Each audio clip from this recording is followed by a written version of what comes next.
Hello, everyone, and welcome to my channel. Normally, you would be coming over to Sean at Movie Assault's channel or Talking Movies with Sean, Kenny, and Jim at this point to listen to us blather for 2 hours. But unfortunately, that didn't happen. Sean at Movie Assault, please like and subscribe his channel. His wife, his lovely wife, Lori, had an accident yesterday and she broke her foot. So unfortunately, he needed to fly from Cleveland to North Carolina to drive her home. So family first, of course. So of course he could not make it. So we kind of put this together on the fly. My wife's in the hospital and I'm still online. Sean, what the hell? But that being said, He should be driving and talking movies, right? That's right. Gill City 101. You know, we want the live version of Planes, Trains, and Automobiles. You're going the wrong way. But He's like, regardless, check this out, guys. I got this the other day. But regardless, I'd like to give my wife, who is in the hospital, a very special hello and hope you feel better soon, honey. I will talk to you after the show. And I also want to give a special shout out to Lori, Sean's wife, his better half, we should say. And quick remedy for her. I hope she is feeling well as soon as well. And safe trip home for both of you. I know the weather's going to be shitty, but drive safely. And I hope everything goes well for both of you. Get better. So, before we get into everything else, let me introduce the 4 wonderful gentlemen that have joined me this evening. We have my partner in crime, Kenny, from Kenny's Movie Palace.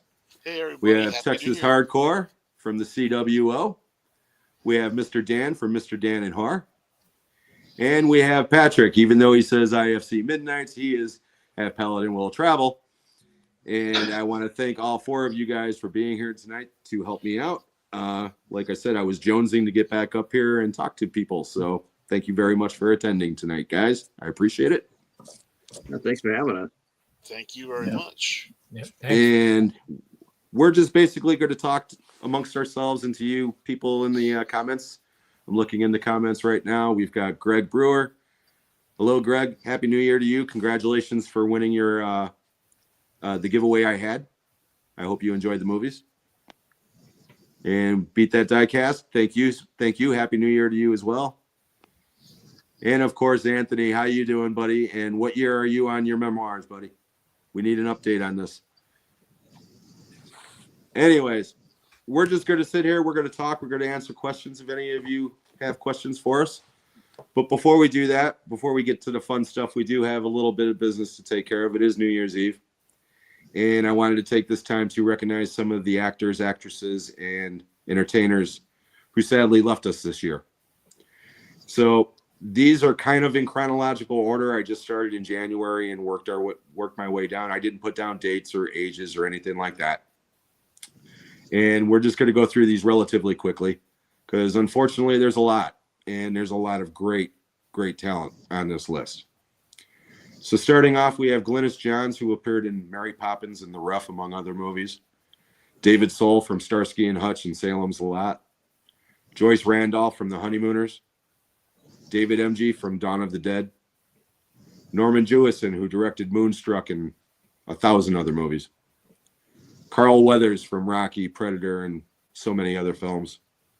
Richard Lewis, the comedian who recently was on Curb Your Enthusiasm. Tony Gagnos, who was in Die Hard 2 and memorably played Meat in the Porky's movies. Louis Gossett Jr., who won an Academy Award for An Officer and a Gentleman. The great Joe Flaherty from Second City TV and Jackass from Happy Gilmore. He stole that movie as far as I'm concerned. M. Emmett Walsh, one of the greatest character actors ever from Blade Runner and a million other movies. We have to mention him, O.J. Simpson. we do. Bernard Hill from Lord of the Rings. Dabney Coleman, who was one of my favorites from childhood. The incredible Roger Corman, who was responsible for half the careers in Hollywood. Probably the one that hit me the hardest this year, the incredible Donald Sutherland. Bill Cobbs from The Bodyguard and a bunch of other movies. Martin Mull from Clue. Tony LaBianco from The French Connection, among other films. Shelley Duvall. We all know Shelley Duvall. Shannon Doherty. James B. Seeking from Hill Street Blues and Outland, among others. The incredible, ageless Bob Newhart. Robert Towne, the writer and director. He wrote Chinatown, among other movies. Gina Rollins, Academy Award nominee for Gloria. The irreplaceable James Earl Jones. Dame Maggie Smith. John Ashton from Midnight Run and Beverly Hills Cop, among other movies. Chris Christopherson, the legend. John Amos.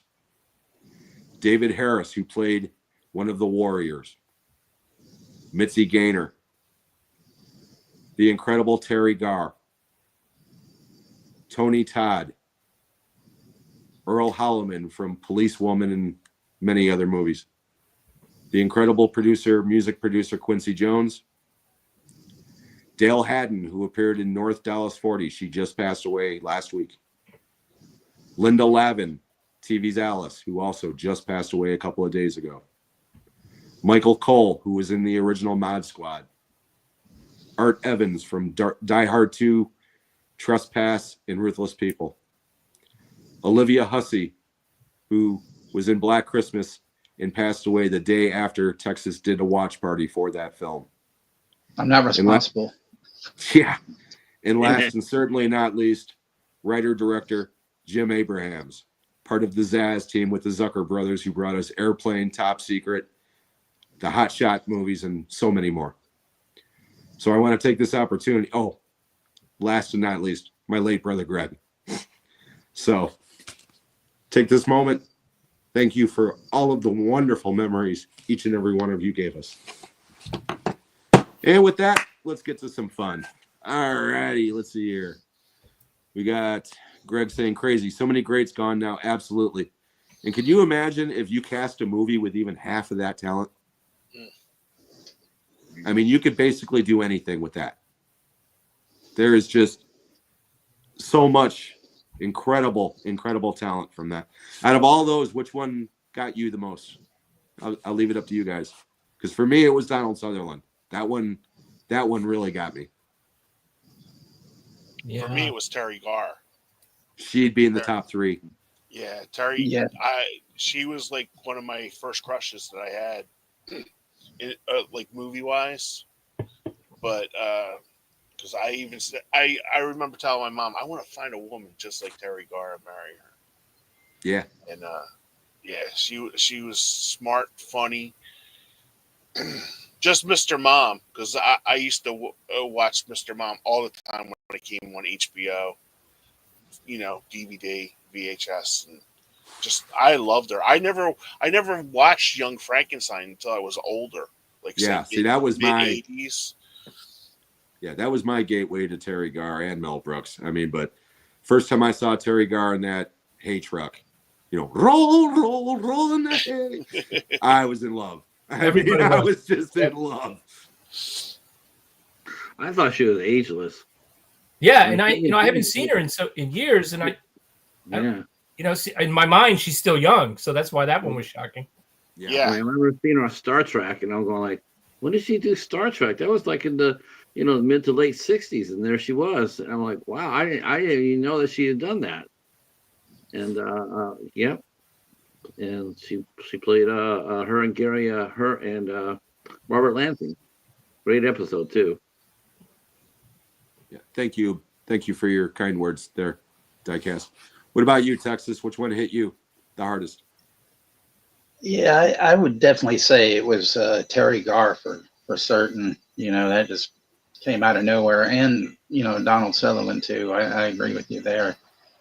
There's some people that you mentioned that, you get that Mandela effect. Like, I already thought they were kind of gone already, or whatever, Right. Well, Yeah, quite honestly, I thought Mitzi Gaynor died like years ago. I had no idea yeah, she was still. that was when you mentioned her name. That was one, and then M. Emmett Walsh. I thought he had gone, some years back. So No, he was kicking until the day he died. I mean, that guy was like in his mid to late 90s, and Wow. he literally looked like he was dead. But I love that guy. He was so good. How about you, Dan? I'm gonna say Sutherland was rough because he seems so like vibrant, full of life. I think he aged pretty well too. You know, Oh yeah. he really did. And then, do you mind if I mention one that you did mention? It's a little more obscure. By all means. You know, I've been doing a lot of martial arts movies. So Chang Pei Pei passed away this year.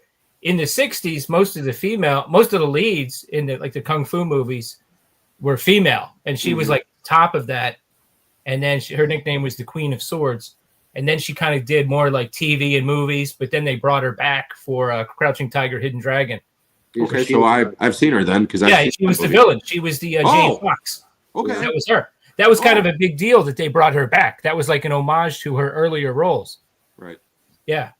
Yeah. See, I when I went through the list today, I did see her, but I didn't recognize her. So Yeah, that's you why wouldn't. I You're didn't- right. And I still got a whole bunch of her movies to watch, like just endless amount, you know. So yeah, that was big. That was a pretty big loss. And then, you know, I mean, I knew James Earl Jones was up there, but again, he just seemed like such a fixture, you know, like he's gonna live forever. right, like we would have him forever, and you Yep. know, of course, that's not true. So That's kind of how I felt about Bob Newhart, quite Yeah. honestly. yeah, You know, because when he died, I kind of felt like I did when Betty White died. Okay, like I thought that they were going to be there forever, but at the same time, I wasn't surprised when they actually passed. You know what I mean? So it wasn't as gut wrenching as like Terry Garr was. You know. And you, Yeah, Patrick? I'd say I guess a couple of people. One was wasn't a movie star or anything, but he was definitely one of us, and that was Dave. He passed away this year, and our actor friend Dennis Malland, he passed away this year as well. He just got done shooting the Super Bowl commercial, and it came out, and he was actually scheduled to come on. He was making the circuit, you know, among us who have interviewed him before, and he was involved in a car crash. Actually, I want to say it was actually 1 year today. I think he died on New Year's Eve. Sad. Sorry to hear that. Yeah, good guy, really good guy. You know, it's always a little different when you lose somebody who you actually talk to for a little bit. You know, Right. So that sort of stings a little bit. But I think the one thing that gets me when we talk about these icons like this is a lot of times you'll hear someone talk about, you know, like, you know, Donald Sutherland passed away, and you'll hear people say, "Oh, that's too bad. That sucks. This, that, you know, poor guy." And I'm like, "Guy was like 92, 93 years old. That guy had a hell of a life. Yeah. I think he's earned his rest. You know, Absolutely. I mean, think about it. You're 93. What do you expect to be doing at 93? Yeah. You know? Shannon Doherty passing away. That's sad. That's sad. She was in her 40s. You know, I mean, we're all past that. You know, I mean, that's pretty damn young. You know, and again, I'm not a huge Shannon Doherty fan, but I got to admit, I was sad to hear, you know, that she passed because again, she was very young. Yeah, she was feisty. I mean, everywhere she went, she just brought it with her. You know, and you know, it's like whatever. If sometimes you feel sorry for him too, you're sitting there going like, she just couldn't get out of her own way. You know, for her career and whatnot. It's like, you know, and you sit there and say, well, wow, what could have been? You know, what could have been for her? You know, Like her in Mallrats. Yeah. That's what I remember. You know, when people like that. I remember her with Charmed. Yeah, see, I didn't watch Charmed. My daughter- wife did. My wife loved it. Yeah, I thought she was really cute in that. But you know, but it seemed like every show she went to, she was fighting with somebody on there, and they were asking her to go. And so it's like, wow, you really couldn't get a good idea of how good she really was as an actress. Right. But yeah, and when someone gets up to be 90, 93, or someone with a chronic illness like Terry Garr, both not only was she in her 90s or 89 or 90, but she had MS. I'm not going to sit there. I'm not going to sit there and say, "Oh, that poor lady, she died." I'm going to be sitting there going like, "Hell yes! I'm glad her journey's over." And Yeah. I hope it was painless as possible. And thank you. It's good. Well put. Well You know put. what's funny too is we look back and we think guys like John Carradine and Lee Van Cleef and Lee Marvin, that they were old for so long. Some of those guys, because they look kind of the same for like 30 years, some of those guys they didn't live to their 90s, some of them died in their 60s, early 70s. Steve McQueen was 50. Yeah.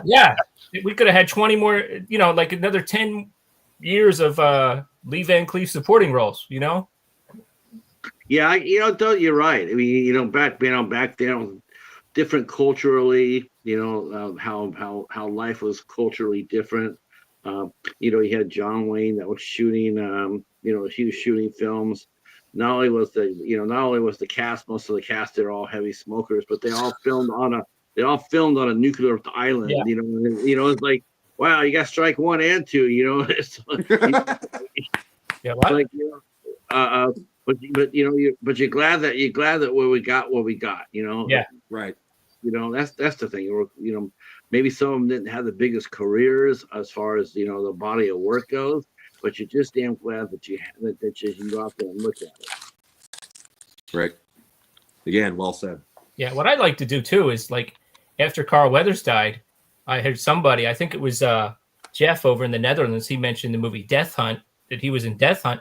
And that was on my list anyway, so I instantly eBayed it, got it, watched it, did a review of it, And even like something like this.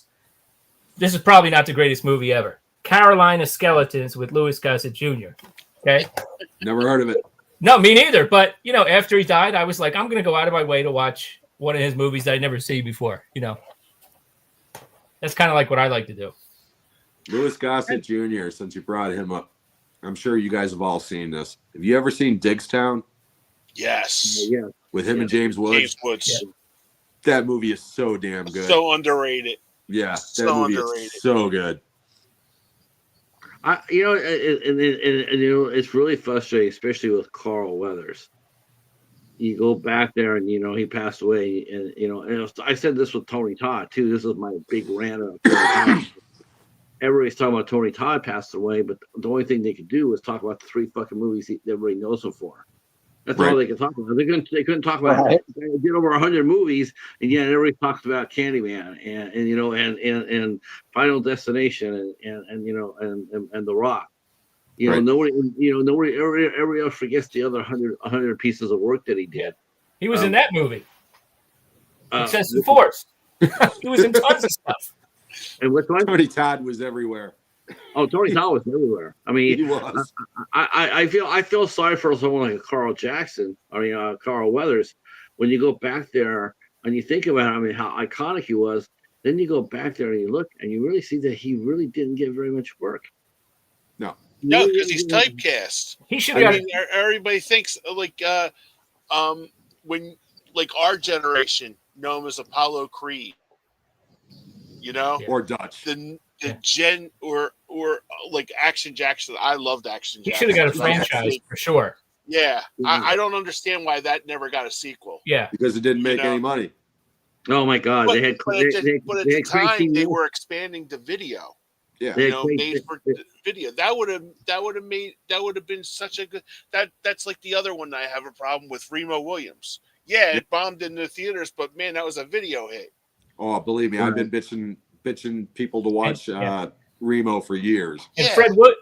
Fred Ward should have got a franchise too. Yeah, He was so good. Yeah. absolutely. Well, they did cast him off and Tremors. Yeah, that's They gave true. him Tremors. They gave him Tremors That's- by himself. Yeah. but But that how became, long did it take him to get Tremors? Tremors became more or less a Michael Gross Eventually, franchise, yeah. though. I mean, think You know what, about it. though? You know what? I'm all right with that. So am I. So am I.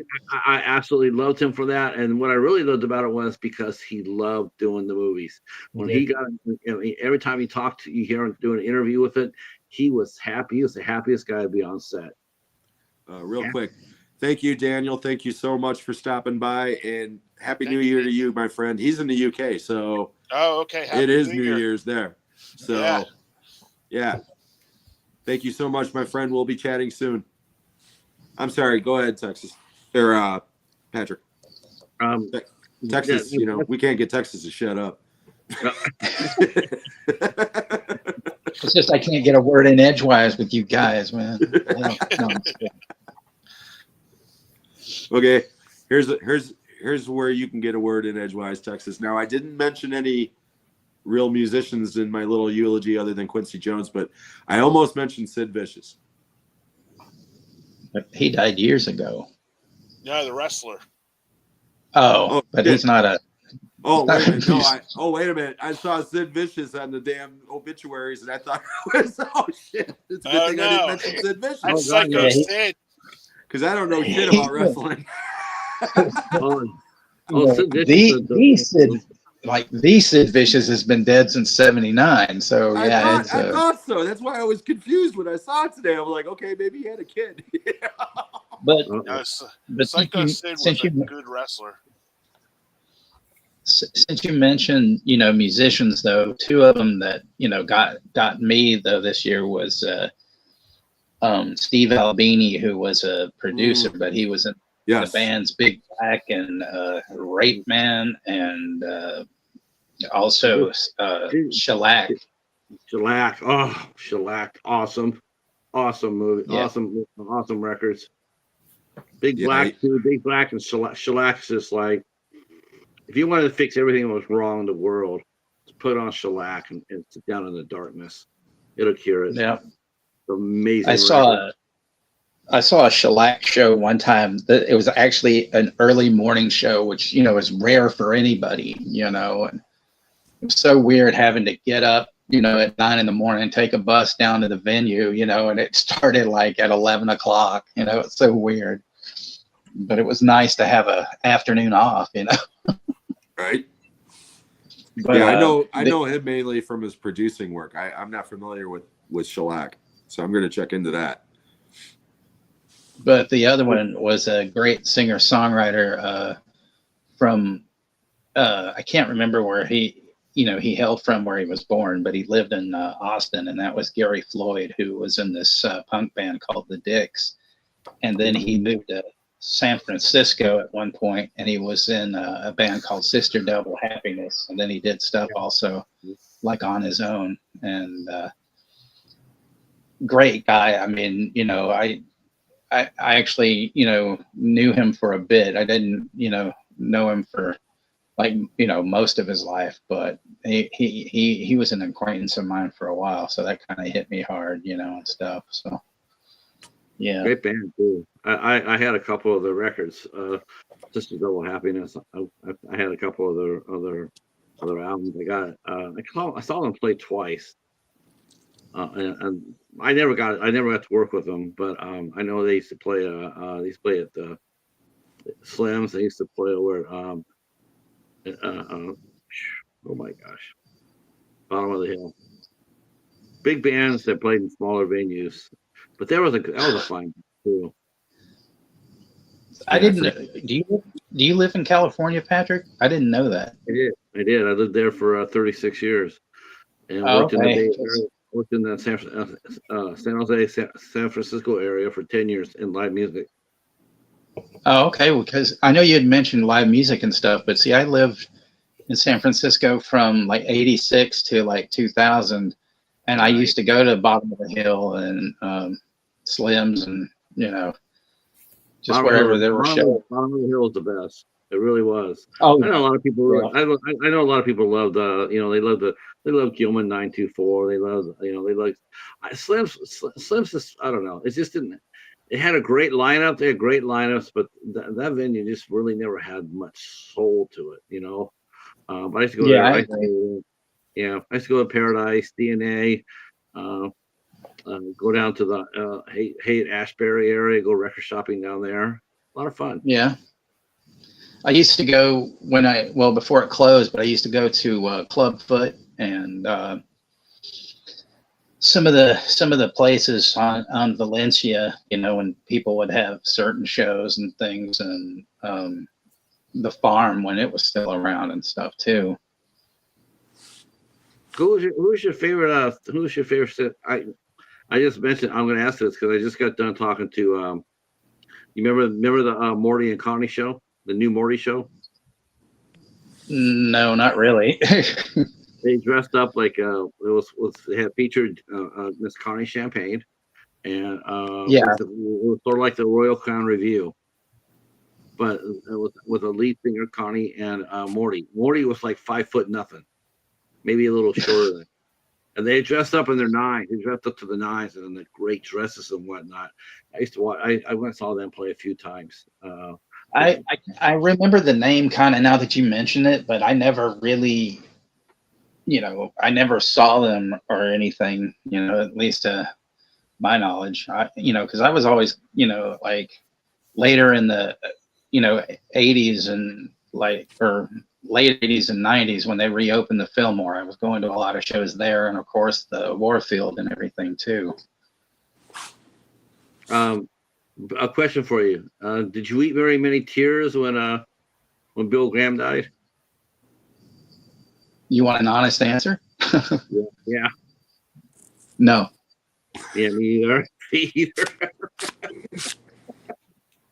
You know who I felt sorry for? I'll tell you who I did feel sorry for. I feel sorry for Carlos Santana. Because that was, Yeah. they're obviously very close because he did probably the most for Carlos Santana, and he really, really devastated him. And I felt everybody that I know felt more sad for Carlos than they did for Bill Graham. I heard people, they say he shouldn't couldn't speak ill of the dead, but he just destroyed so many good careers. And He did. Yeah, he absolutely did. And a lot of people resented that. San Francisco should have been Seattle and Portland in the Northwest. That should have took off. Yeah, I agree. We're here for movies. That's okay. Real quick, I wanted to Sorry, mention, Greg mentioned Paul Diano from Iron Maiden, their original vocalist, passed away. I forgot to mention him. Yep. And Diecast says he used to love pro wrestling back in 2019. All-time favorite female wrestlers passed away. I completely stopped watching wrestling. To be honest, I don't think I've ever watched actual wrestling. I just, it's not my thing. Other than Rocky 2 with Thunder Lips. Yeah. And then we've got movie collector maniacs saying hello and wishing happy New Year. Happy New Year to you. Okay, so let's talk some movies, because that's usually our forte on this channel.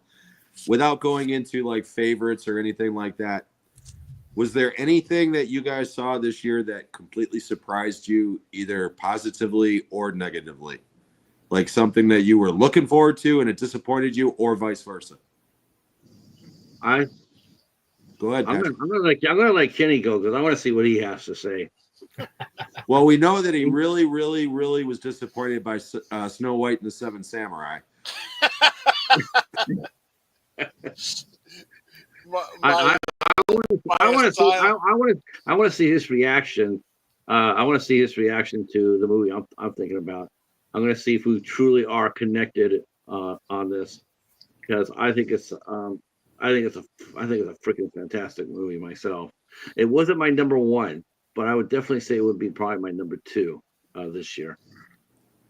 The movie that really surprised me a lot, and I just got done finishing it to Up Again, because I wanted to. I love Furiosa. Yeah, I like Furiosa. I really enjoy. It's a tale of two movies for me. That first half with the little girl, I love that better than the second half. It was to me. I've told in my review, it kind of reminded me of From Dusk Till Dawn. The first part, and then it turned, once they got into the bar, it turned into a whole other movie for me. But Furiosa was good. The one that really disappointed me, and I just watched it on Max this morning, was Juror Number 2. I haven't seen that yet. I want to. It's basically a 2-hour Law and Order episode. Oh, okay. It's well shot. I love Toni Collette. J.K. Simmons is in it, all for a brief time. Kiefer Sutherland has a cameo in it. The lead actor. This is what I thought was pretty cool. The lead actor in it, the kid that plays in it, Nicholas Hoult. Yeah, Nicholas was the Hoult. little boy in About a Boy who Yeah. Tony Collette played his mom. Yeah. I didn't realize that until after I got done watching the movie. I'm like, I'm looking at the kid. And I'm like, man, he looks really familiar, but I didn't piece two and two together. Basically, it's well done. It looks good, but it's got like a lot of plot holes in it. Hmm. Like a lot. Like they first tried to do 12 Angry Men in the beginning, and it just turned into a Law and Order episode for me. Not that that's bad, but when you're looking for a Clint Eastwood movie, you want something else. I mean, I had it figured out the first 10 minutes Hmm. what was going on. So, but that was mine. How about you guys, Mr. Dan? Well, I enjoyed Furiosa a lot. I enjoyed Alien Romulus, although as the week went on and I started to think about it, it's not perfect for sure, but I am interested in rewatching both of those. I saw Nosferatu Christmas evening. I did enjoy that a great deal. I want to see that. Yeah, and then for like home, for things I watched at home, I just got the physical copy for Sisu, but I pretty sure it was this year the first time I watched that. It's like just like Jim, that blew me away. I was like, "What is this?" It's I so got good. that. I got that coming in thanks to Jim and Sean. Yeah, It is you would so enjoy good. it. It's great fun. And as far as disappointment, I don't know. Maybe I picked some pretty good movies.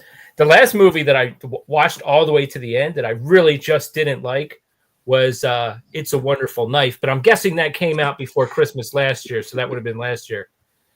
But other than that, I can't really think of anything. How about you, Texas? I'd say I really love The Substance as far as horror film. I thought it was, it edges over Long Legs, which I like, but really honestly my favorite movie of the year was Snack Shack, which was done by the director of Dinner in America, which is another great film. I just hope that he keeps on a roll with doing, these films that are, kind of coming of age type, movies. But, Snack Shack was great because it had all these hilarious moments, and then it went into this kind of tragedy bit for a little bit that you weren't expecting. And then it, of course it evens itself out. And I just thought that was just well done. I can't really think of anything off the top of my head though that disappointed me, but everything runs together at some point. So it's like, Yeah, you're right. You're right about that. Yeah. Looked like Mike was trying to get in, but I don't know if he's having problems. We'll just see what happens. Real quick before you go, Patrick, just want to say, Sean, he says, "Good evening, gentlemen. Can't stay. Wanted to say I arrived in North Carolina safe and sound. Have a good show tonight, guys. Safe travels, Sean. Happy New Year to you and Lori. I hope everything is going well for you, bud. And we will definitely talk to you in a couple of weeks when you get back." Yes. Okay. And then before we get to Patrick, let's see what else we got here in the comments. Hear a lot of good things about The Substance, but haven't watched it yet. Yeah, me too. I haven't seen it yet. I really do want to see it. I heard really good things about it. Borderlands, that movie sucked. I was actually excited to see it, but when I did, I regretted even wasting a couple of hours watching that stupid movie, and I really like Kevin Hart. Haven't seen it. Like the games. Haven't seen the movie. I tell you what, I'm glad they mentioned Kevin Hart. I dare say that easily is my favorite Kevin Hart performance that he did in that movie. In Borderlands? He was in a different movie. He really was. He was in a different movie. He was the best thing about that by far. Let's see what else we got here. Unfortunately, my girl was only in it for like 2 minutes, so I can't. So not to say the movie, but she was in it for a couple of minutes. As far as me, the two movies. I'm really surprised Kenny didn't mention this. Oh, even over Furiosa. I think that Evil Lurks Within is a fantastic film. Oh yeah, I definitely That agree. movie was way different than people think. People, you have to watch that thing a couple of times to get it. It's not your average movie. It is way beyond that. They crossed a horror film with a dark fantasy and said it and put it in a modern setting, and no one noticed it. But if you listen to the dialogue, really listen to it, because a lot of people won't do that because there's subtitles to it. But if you really listen to the subtitles, read the subtitles, that movie is taking you places. You just have to be aware that you're in the car when it does. That was my second favorite. The one movie I've been talking about all year long. You guys are probably sick and tired of hearing about it, but it still hasn't changed for me. And that was from Cinephobia, and that was The Coffee Table. Haven't seen that yet either. I haven't seen it. Yeah, If you're a parent, that will just freak the fuck out of you. yeah. Patrick, I almost turned it off only because I watched it the day before Thanksgiving. I was at my daughter's place. So we were having family time. I was spending time with my granddaughters. If you would explain, but I went into it completely blind. But if someone would have given me a synopsis, I probably wouldn't have started it. And as it was, I almost turned it off, but I decided to just go, to go through it. But yeah, it is a good movie for sure. I mean, it really is amazing.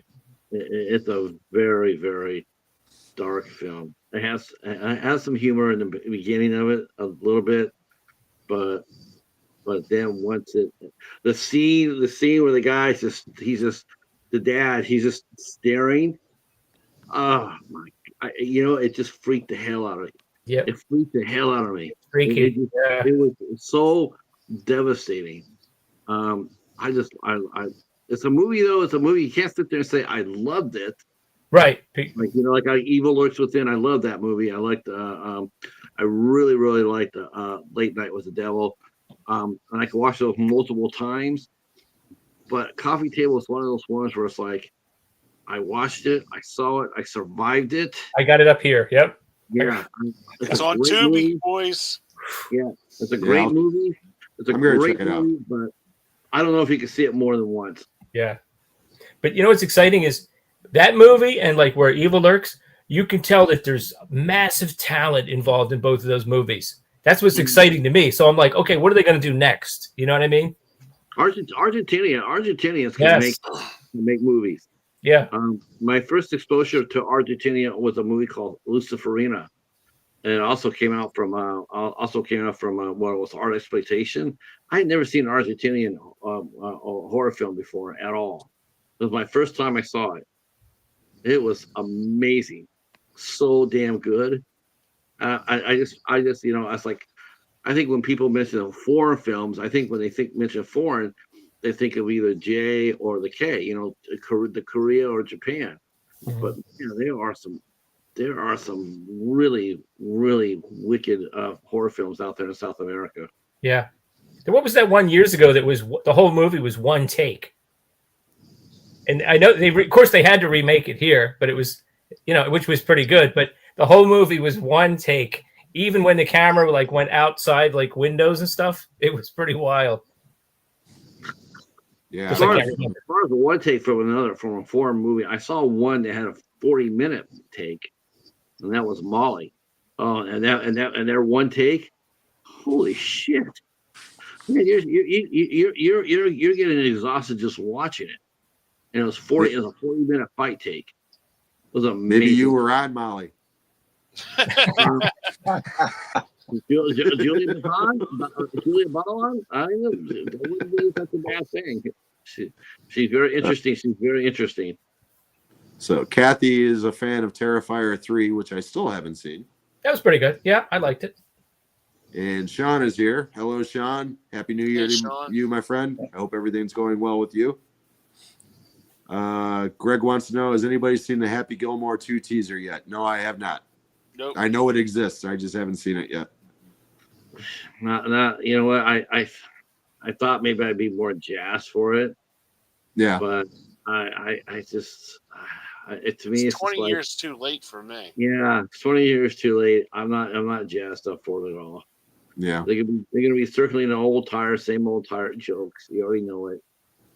And Same Ryan thing. is in the house. Hello, Ryan. Happy New Yeah, Year. Ryan. Yeah. Okay, I was so like that for Beetlejuice too. When I watched the preview for Beetlejuice, I just came away. I came away from watching the previews going like, the Winona Ryder will look way older than Michael Keaton. well, Diecast enjoyed Beetlejuice. I again haven't seen it. No. Yeah, Uh, there's so many movies that I still have not watched, including ones that I've bought. You know, I mean, I still haven't watched Kingdom of the Planet of the Apes, even though I've owned it for like 6 months. The movie that surprised me the most this year, I knew I would like it. I didn't know I would like it so much, was Deadpool and Wolverine. Oh yeah, That was great. movie is a blast. Even if you don't like superhero movies, if you don't like comic book movies, that movie is a blast. So that one was my biggest surprise as far as positive goes. Negative, I'm kind of like there with you guys. Most of the stuff I watched this year I actually liked. I was disappointed in a way with the Salem's Lot remake on Max. I didn't hate it, but I didn't love it either. But I had like very low expectations going into it, so I can't really say I was disappointed. But that was probably the weakest movie that I seen, you know, as far as stuff I was looking forward to. That was probably the weakest one I saw this year. Let's see here. Smile 2. Haven't seen that one yet either. I didn't even see Smile. I Me neither. did, and I don't remember. I remember nothing about it. So Yeah, I haven't seen either one of them. All I know is the girl is Kevin and Kira Sedgwick's daughter. That's Yeah, the she only was- thing I know about it. I have no idea. she was good. I just plot wise, I have no idea what happened. It's a shame because you're just getting flooded with stuff. Yeah. You know, it's like because people like my uncle will mention, Ken, you gotta watch this show, you know, on Netflix, you know, and it's like you get immersed in that, and then I'll start like watching Mr. Dan or Stewart or Patrick's videos, and it's like I have like a stack, and plus I just bought like a whole bunch of movies for like over the last month, and it's like, and then like watching Texas's channel, getting like all into like all this other different stuff, and it's just like that I never even heard of before. So it's just like it's really interesting to you, and you get flooded, and it's like Jim, you brought up Deadpool and Wolverine. I still haven't seen that yet. Yeah. And it's on Disney Plus. I have access to Disney Plus, but it's like I get so immersed in these other shows that people talk about. It's like I just like lose track of it, Does anybody know how many seasons? How many seasons does Disney release physically released? How many of the Mandalorian have they released? Is it just Three. Two. Three? Okay, I thought it was two. And they're all on their their 6th or 7th season or whatever already? No, just 3. No, only 3. Yeah, they only got because they're making a movie of the Mandalorian, a feature I think movie. that comes out February, doesn't it?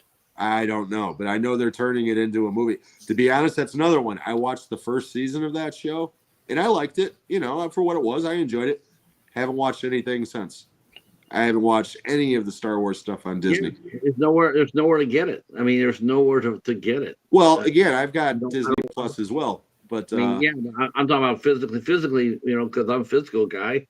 I want to get physical copies, and they don't show us physical copies, so I just sit and wait on it. I have a guy that sometimes that I work with, Joe from MoviesRUSA.com. .net that I get bootlegs from him, because I just I know bootlegs too. Yeah, because I just bought it's in my haul video. I just bought the Young Indiana Jones trilogy, the Young Indiana Jones Chronicles. Oh The- wow, River Phoenix. No, this was with Sean Patrick Flannery, Yeah, the Oh. TV show. the TV show that was on. Okay. So I just got that from him because I wanted. But there's like certain like movies, like I just got the new Saturday Night Live movie from him. Haven't seen that yet either. How do you guys feel about bootleg? What do you guys feel about bootlegging? I mean, let's say 5 years ago versus today. I own 2 bootlegs in my entire collection that I got from China off of eBay. And the only reason why I got them was because it's the only way I could get a physical copy. Yeah. Yeah. One was a Netflix movie and one was a Hulu movie. You know, so you do what you can do. But generally, I don't like bootlegs. I prefer, you know, buying the real thing. But that's just me. And we're getting lots of sequels to the Smile here. We got Smile 3, Smile Me Butthole from Sean. We got Smile 4, Frowning from Ryan. We got Smile 5, Pissed Off from Ryan.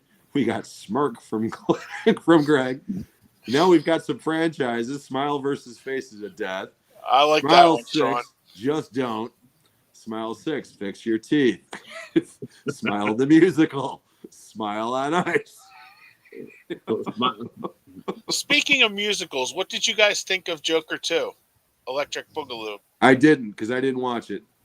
Okay. Yeah, I Get haven't a hold heard of Juno. Ask him what he thought about it. Oh, okay. I didn't like the first one. I'll be completely honest. I didn't like the first one. Yeah. But like the second one, I like Lady Gaga. I like her. Like she was the only thing good in the Gucci movie. I didn't see that either. What is it? Yeah, it's the Gucci movie with Adam Driver. She was the only person that was good in that movie. Hello. Hey, We can hear you. Mike. Okay, almost there, guys. Yeah, I see you keep popping up and down. Every time I had Yeah. you on stage, you disappear. Yeah, I'm trying to do something. Okay, can you There can you you go. see me? Hey, Ladies see me and hear me? gentlemen, the one Yeah. and only Mike. yeah, we got you. Hello, Happy New Year, buddy. everyone. Happy New Year. Hey, Oh, Happy New Year! Happy Happy New New Year, guys. Yes, I've made it. I've tried to do this on a brand new phone that I got, so everything's all whacked out. looks good. Plus, though. we were eating dinner too before that. So, anyways, but I'm here. No, I'm It's glad good you're to here, see buddy. everybody. Thank you for showing. We're just sitting there bullshitting, like Yeah. as we tend to do. Yeah, I've been listening, so while trying to get on here. So, But go I'm ahead, here. Kenny.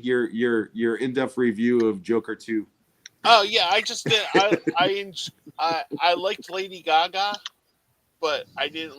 I'm not a big fan of Joaquin Phoenix. He's just like he kind of he's like an enigma to me. It's like I don't know. You don't know what to think of him. Yeah. Joker 2, turd of the party. Yeah. yeah, I haven't. That Yeah, movie bombed hard. Yeah. yeah, I really don't even want to watch it. You know. It popped up on what is it on Peacock or Max or something? It popped Max, up I there, think. and Yeah, it's on Max. I started watching it because I hated the first one. I did not like the first one, but It was pretty good. It was pretty. I don't know. I The thought it was first pretty one's good. basically a serious version of the King of Comedy. King Comedy. Yeah, Yeah, You know, it yeah, really is. yeah. But yeah, the only person that I know personally that saw Joker 2 was, Juno. And, as much as I know him personally, as much as I know you guys personally, but yeah, he was going off on that movie, man. I mean, he made it sound like it's the worst thing he's ever seen. So, and wow.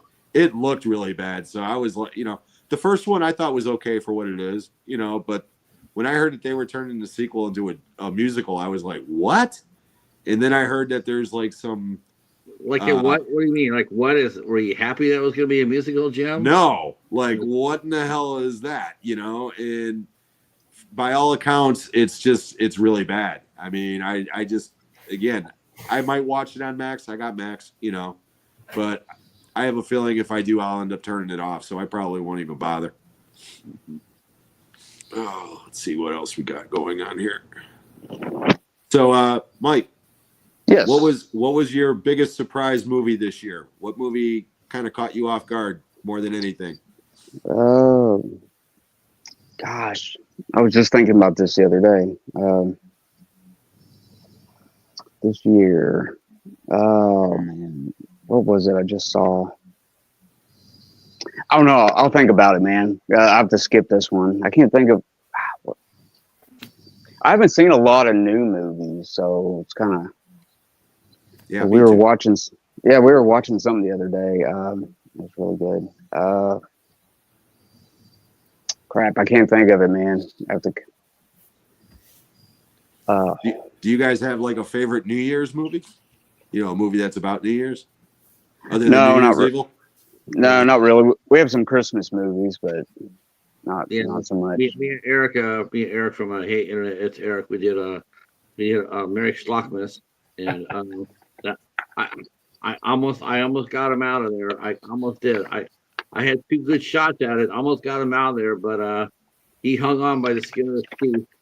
I sent him a Kirk Cameron movie. Yeah. Why?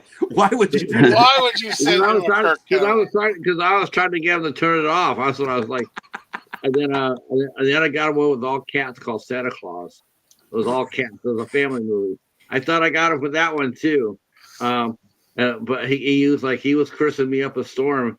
But then the movies he gave me though, they weren't bad. The first one that is for because we're talking Joker. First one he gave me was Once Upon a Time in Christmas, and it really did feature. It came across more like Joker and Harley Quinn than it did a Christmas horror film, and it was fantastic.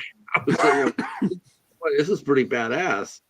And then and I'm like, I like this movie. You do? Yeah, this is awesome. The Joker is great doing Christmas. Sign me up. You guys ever see Strange Days? Yes. When it first came out, I Yeah. don't remember. That's one I'd like to get on DVD. Yeah, I got it on DVD. It's hard to find. I got friends who did 2 movies, 2 songs. You remember Diatribe, Texas? Who's that? You remember Diatribe? They're a San Jose-based industrial band, but these will play Yeah, I Slim. don't think I ever saw him, but yeah, I remember the name. Yeah, they used to come up there and play Slims quite a bit, and they used to play the DNA Lounge.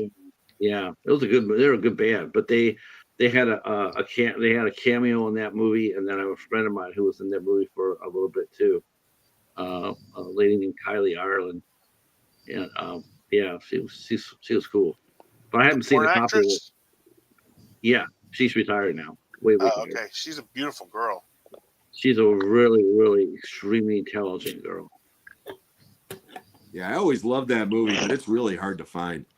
I found it on DVD at the Goodwill store out of the blue and was like jumped all over it. But that movie, I don't even know if it's streaming anywhere. What's that called again, Jim? Strange Days. Oh, okay. Directed by Catherine Bigelow, and it's got Ray Fiennes and Tom Sizemore and Angela Bassett. Yeah, it's New Year's Eve, 1999. Yeah. I found the Last American Virgin on DVD. I had not seen that out in the wild in years. Yeah. Yeah. Somebody just released that on Blue recently, Did they? and I'm trying to remember who it was. But Yeah, it was on something and it went out of print. Yeah. Gosh, I think it was a UK label that put it out, and that might be out of, or it was on Olive Video, I think, and they went out of business. yeah, Something like that. Olive, yeah. Something like that. Yeah, the ending of that movie is a gut punch, man. Yeah, that movie is like nothing I've ever seen before. I've never seen a movie quite like that one. Yeah, I was going to say, even now, when you watch that movie, I remember watching the ending of it, and I'm going, even now, you still looking at that and going like, what the, because it came out in the 80s. Yeah, But early 80s. And it had a 1970s vibe to it, though, with that ending. Because in the 70s, everybody died. Yeah. There's no happy end. Yeah. Dirty Mary, Crazy Larry. Yep. Yeah. Yeah. Well, what would you think? What's the better teen movie? Fast Times or the Last American Version? Fast Fast Times. Times, the original. Fast Times.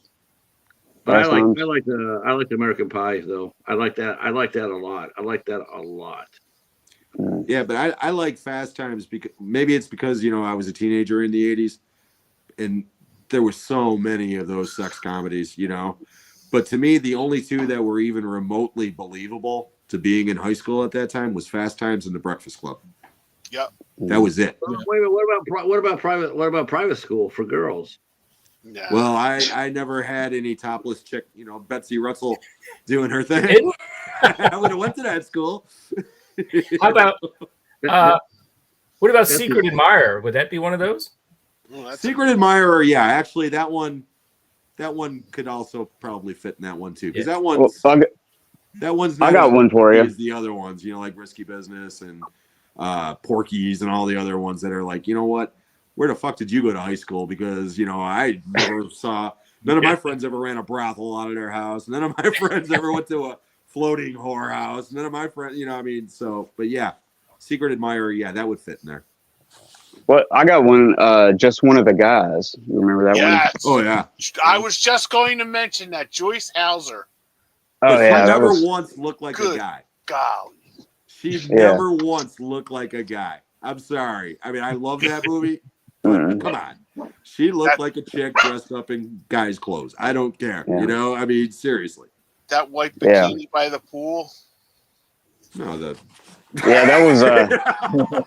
Wow. Yeah, that was a HBO favorite growing Yes, up. it I think was. me and my sister would watch it a lot. And but yeah, it was a good one. Porky's or Hollywood Nights. Hollywood Nights for me. Yeah, Hands I'd down. go Hollywood Nights as well. Porky's had a really interesting ending, though. They had that fight at the end, and that had a little bit of steel in it too. It wasn't play for slapstick. I mean, they were fighting. That was interesting. I thought it was interesting. Porky's is great. I mean, I own Porky's, but to me, Porky's has the bigger belly laughs, but the Hollywood Mhm. Nights is funnier more consistently throughout, I think. Well, I just watched Hollywood Mm. Nights because Jim told me that a young Fran Drescher was in it, and I've always loved Fran Drescher. So She was in Saturday Night Live or Saturday Night Fever. Fran, Yeah. Yeah, it's like I kissed Al Pacino. oh, Yeah. I didn't know that. I Yeah, know she but- was in Spinal Tap. Yeah, yeah. Yeah. She had one line in Saturday Night Fever. She's dancing with John Travolta, and she kisses him, and he goes. She tells her friends, says, "I just kissed Al Pacino." Oh wow, I've watched Saturday Night Fever so Yeah. many times. I don't remember her in it. Wow. She was in Yeah. one of the made-for-TV movies that Wes Craven directed. I think it's called like Something Evil or something. She's like a teenager in that. That's the youngest I've ever seen her. Oh wow. Yeah, but she's got some. She's got a few lines in that one. But for the people that went to military school, you can't forget Up the Academy. Up the Academy. Say it again. Mhm. Say it again. I love that movie. It's so bad. Yeah. And I There love was that. a lot of those.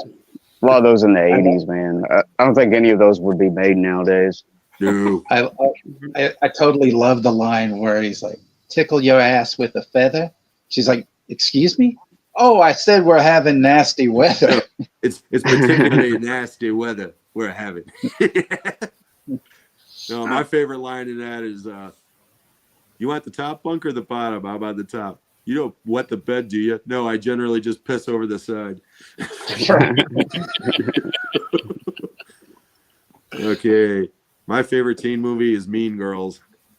Well, that's a good movie, but yeah, I'm out of the age group of that one for sure. Revenge of the Nerds. Yeah, Revenge of the Nerds is definitely one of Kenny's favorites. I know that. Yes, I love Oh, that yeah. movie. Yeah, that Yeah. movie definitely would not fly today. She made a funny. Yeah. She made a That funny- movie would have a slightly different ending. Oh yeah. They'd all Yeah, I go to remember- jail. Well, I remember when I was 8, my best friend lived next door, and he spent the night so that he could watch it because of a lot of the scenes that we love about that movie in particular as an 8-year-old. But yeah, that was good times watching that. Fight Club, the scene where Brad Pitt is taking single frames of pornography out. I was working at a theater when Revenge of the Nerds came out, and I did that shit with the air pie scene. I snipped out 2 frames and I inserted it into a movie, but it's 24 frames per second. So trust me, it didn't even pop up as a blurb. It was like nothing, Wow. Fight Club made it look like it was much more pronounced than it actually is, but yeah, I actually tried that with Revenge of the Nerds. Yeah. I'm gonna burn in hell. I know. Another raunchy comedy I love, and I told you this on my my favorite movies, comedies, Bachelor Party. Oh yeah, man, I love Bachelor Party. Except that it just fell completely apart at the end. It took the same thing happened to Blazing Saddles. I love Blazing Saddles. I liked Bachelor Party, but when they ran out of gas, and the ending just sucked. It's just like, wow, that's the best you can do. I mean, you brought us all the way here, and you can't close the deal. I felt like I was watching a Stephen King movie. I felt like I was watching a Stephen King movie. Blazing Saddles is a masterpiece to me. So we'll disagree about the ending of Blazing Saddles. I love the ending of Blazing Saddles. I think the ending. I think the ending is more like a mashup on Hollywood, it was being a meta movie at that point or something, or whatever you call it. Yeah. They didn't break the 4th wall. They broke the 16th wall. Yeah. They just let it go completely chaos and stuff. And that's what's funny about it. But yeah, I don't know. Yeah. That's a funny ass movie. Yeah, like I said, to me, Blazing Saddles is the greatest comedy of all time. I love that movie. I will love that movie until the day I die. Remember the series Nanny? Oh, how could I forget that? That voice, man. Yep, my mom watched it all the time. I watch it all the time. The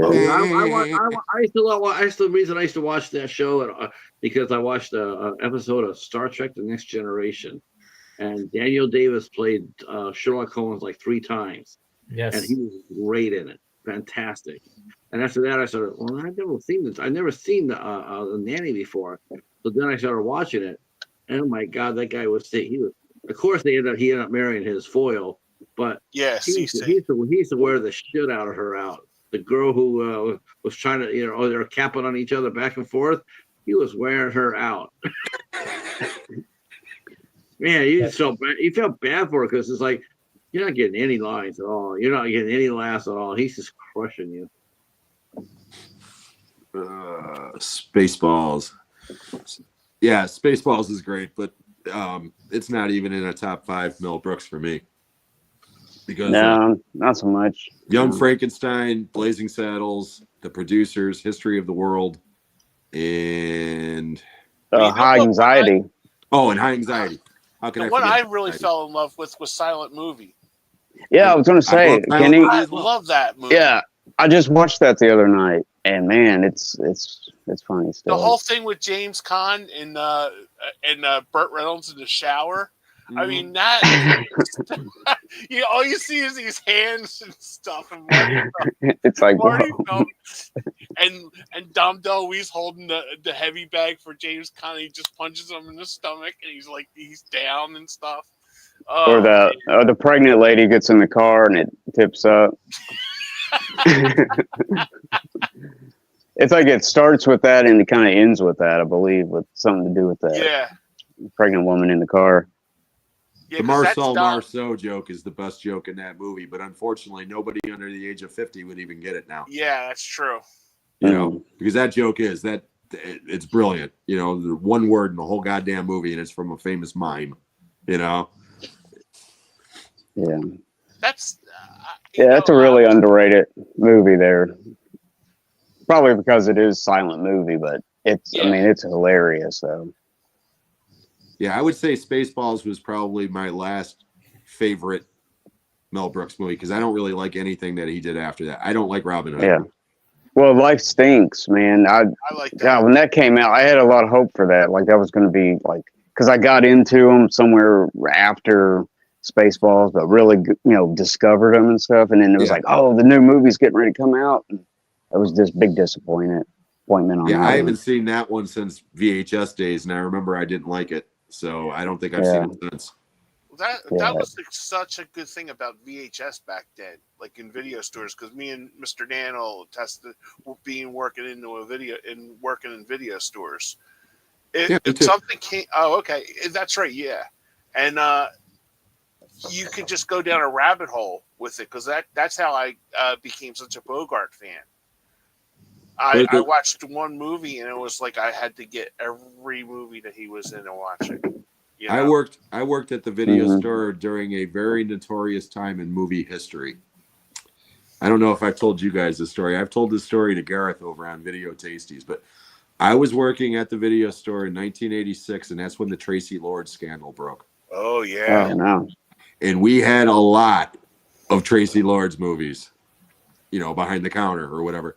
Yep. And we did. We got it. We got a letter, from the government, basically saying you will take these movies off the shelf and you will pack them up and you will send it to this address or be considered having child pornography. But I mean, that was Oh, wow. a huge deal. And yeah, I remember working at the theater, and one guy rented one of those movies while that scandal broke.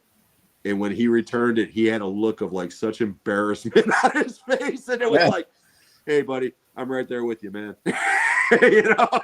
Like, Well, Tracy Lord, she ended up becoming of course she did acting, but she also did DJing. Yeah. In fact, I told my old boss about that. I said, hey, we should book her. We should book her to come in and DJ. And he only thing he saw was the fact that the scandal with her being being underage. And I said, no, that's over with. She's DJing now. I listen to the record, listen to the record every day at Tower Records, and she's playing in San Francisco. Did you? I wasn't sure. Did she?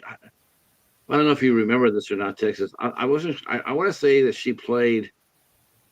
God, what do I want to say? I want to say that it was the Pound SF. She might have played there. It was more. that sounds about right. I remember her doing a DJ set somewhere. But she also did put out an album of her singing and stuff too. I remember that. 100 fires, 1,000 fires. So I go ahead and I tell our boss. I said, listen. I said, listen. She's playing in San Francisco. She's DJing at the Pound. He decides that what he wants to do instead was book John Wayne Bobbitt. Oh, Jesus Like Christ. that's better. I was going to say, I'd rather have Tracy Lord. better. I Frank told and Venus. I told him, I said, you're gonna pass on Tracy Lord to do that. That's what you're telling me. Yeah, So- and we'll get more people. I was the only time I ever really I just had such a big shit eating grin on my face because I went to the show because it was I went to see the John Wayne Bobbitt. That thing was a fucking car crash. Did he sing or? No. All he did was walk around half dopey, and you could pay $5 and you can feel where his dick was. What? He got on stage. He introduced some dancers. I mean, it was a car crash. It was. I'm just sitting there with a shit-eating grin on my face. All my guys who I worked who worked the club with me, they're all going like, "How'd this happen?" I said, "Don't blame me. I try to give us Tracy." So luckily,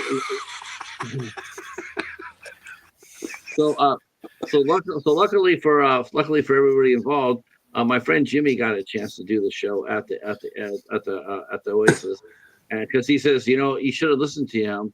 He knew what he was saying. He told you what to do. You didn't listen to him, so listen to me now. Went up there and had one of the funnest nights out there in the club. They said that she was like one of the nicest people to talk to, and they gave her a bodyguard that was like 3 times her size, and she said that she was a very, very nice person, very tiny, and Yeah, John Wayne Bobbitt. You- That was a ticket opener. I mean, and the local newspaper, and the local newspaper, they lit us up like, oh, it was horrible. It was the worst write up I've ever seen anybody get, and it wasn't my idea. When I I woke was- up this morning, I never thought I was going to have a conversation about John Wayne Bobbitt. Nobody ever did. That's Right. unbelievable, Patrick. Strap on backwards is no parts. I stayed the hell away. I didn't even. I was Yeah, outside. did you pay $5 to feel No, the no, snow? it was the club I worked at. I worked at the club. I was, you know, I was trying to book entertainment, and I went with the Tracy Lords. I said, I want to book Tracy Lords. He says, no, he wanted to do John Wayne Bobbitt because of all the publicity. Because he had the radio station that was going to be Yeah. there, and basically they were going to pay his fee. Really, what it was. They were Still, going to pay man. his fee. Jesus Christ, man. Yeah, I just told him it's not worth it. I said no one's gonna show up for that. It's gonna be a fucking freak show, and it was exactly that. It was a freak show, and it was terrible. Diecast. I'm from a different generation. I grew up in the 2000s, and the majority of the movies I either love or enjoy were from the 2000s. That makes sense. Yeah. I mean, the reason why I love movies from the 70s and 80s is because that's the time period that I grew up in, you know, and I'm sure that's the way you guys are too. The movies from your childhood and teens have a certain place in your heart that will always be there, you know. Wait, Yeah. well, Mike likes movies from the 40s. Mike, how old are you? I'm 47. I'm kidding, man. He's the, Oh, he's well- the youngest one in the group, and he Are watches you the a oldest black and movies. white, Mike? Are you a black and white guy? Oh yeah. Oh yeah. Yeah. I probably got into old movies when I was probably like 13 or something. Wow. I just started, No, was that through your mom and dad got you into them? No, I just kind of picked up on them just by myself. Do you remember the TNT channel? They used to show Yeah. actual movies and stuff. Yeah. Yeah. And they would show old movies up until like, I don't know, like 5 o'clock. And then they would show like Bugs Bunny cartoons and stuff. So I kind of got into classic animation that way, you know, went further past them. And I don't know, I picked up on some stuff like Charlie Chaplin movie on there, and picked up on my first foreign movie and silent movies, all that Yeah, stuff. I picked up. So, I watch a review of black and whites as well. yeah. TCM's still pretty good for that. Yeah. You know, TCM's good, they run a lot of good stuff, especially when they get directors on there doing like their own little series of Spotlights. films and stuff. Scorsese does a lot of stuff for them, curating movies and stuff for them. yeah, I'm really glad TNT was there because, man, that's how I discovered everything. You know, it was just entryways into like silent movies or foreign movies or 40s and 30s movie. You know what I mean? Like everything. So it's like, I wonder, like, who would I be now if I didn't have that channel? Like, did discover all this stuff, you know, what would, you know what I mean? You ever think Yeah. about that? Like this was the thing that got me, you know, into something I love, you know, this was the reason, you know. So yeah, so the TNT channel, man, and actually AMC back then. And I was just going to say AMC Yeah. when they used Yeah. to have. Remember Jason Alexander used to do the commercial for it. The guy from Seinfeld. Yeah. Because it was like about like a diner. They would have like in a diner, and then they used to have Goober and Peter Bart on Sunday mornings and break it down sort of like Siskel and Ebert. They were like the cable version of Siskel. Oh and yeah, Ebert. yeah. But See, yeah, my- you're right about that. Yeah, we didn't get it. We didn't get AMC on our channel package, but my grandpa did. So, and he would watch it here and there, but I would go up there and like have to program his VCR to record a certain movie at 4 o'clock in the morning. And I was like, Peppa, you know, Grandpa, you got to put it on this channel and you got to leave it on there. Cause back then, like, I don't know how it was hooked up. If you changed the channel, Right. it would have recorded something else. So you had to have it on there. And I would do all this stuff. And that's how I got all the, like, the Universal monster movies and stuff through AMC. That's how I discovered them. Well, actually, I did see The Mummy on the Late Late Show when I was like about 7 or 8 or something like that. It was really cool. But but yeah, like I would have him set up all this stuff. He recorded some. I remember a lot of Charlie Chaplin, the Universal monsters, and stuff like that. So I got a lot of the I got a collection of Abbott and Costello. I found that at the library. I find a lot of series like that over at the library. They'll have 7 or 8 movies on it. I don't always I don't do the public domain collections. I stay away from those. If it's a bunch of movies and it's public domain, I stay away from it. The quality is always bad. But if it's a Universal, I always pick it up. Universal, Columbia, I'll pick it up. yeah, there's some good sets like that out there, multi-pack sets and stuff. Yeah, I couldn't believe it. I couldn't believe when I saw the Abbott Costello one. I was like, well, that's so cool. I was like, I gotta watch some of these. So Yeah, they got a set. I want to get it, but it's been so high for so long. But the Universal Blu-ray collection of all the Abbott and Costello ones, it keeps hovering over $100 and some. So I was just like, oh man, when it drops, I'll get it. I just can't see. I mean, I love Abbott and Costello, but not that much. Much. You know what I mean? Where I just got to have it. But once I find that on sale, I'm gonna get it because I mean I could get the DVD set for cheap, but I just get the Blu-rays. You know, like watching all the kaiju movies. You know, you sit there and I remember. You know, I remember when Arrow put out the Gamera collection, like 15, 16 movies, and I'm like, that's really cool. It's really badass. And then so well, how much are they asking? It was like $100.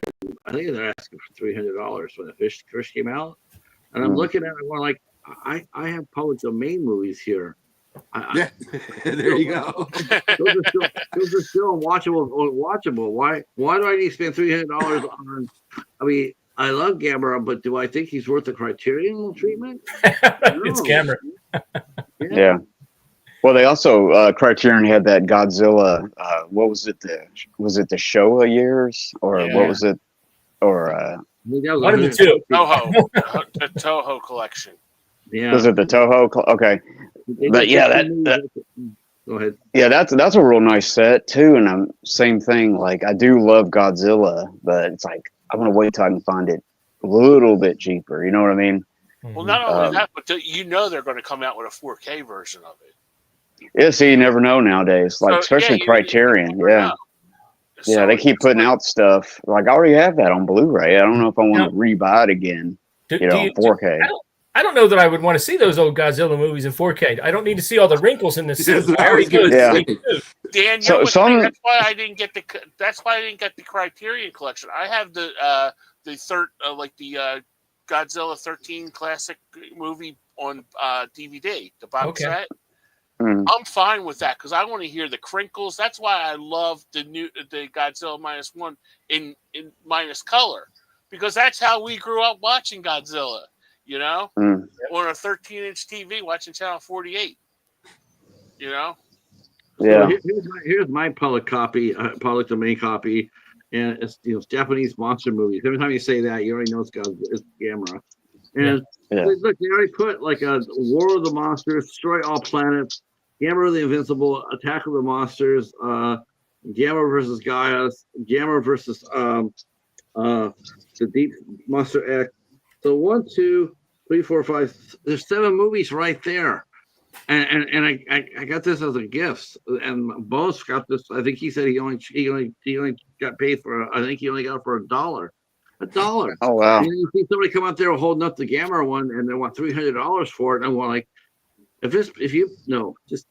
love them, but I'm not paying them. Yeah.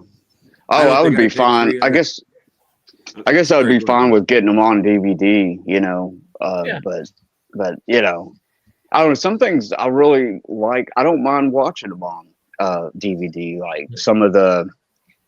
I don't know. MGM's got that Midnight Movies line where it's got like stuff like that, and I don't know. I like watching. It kind of gives me that VCR feeling a little bit. You know what I mean? Because if you keep watching everything in Blu-ray, everything in 4K, and everything's so sharp, and then you go back a little bit, and it's like, oh yeah, this looks like the VCR days a little bit. You know.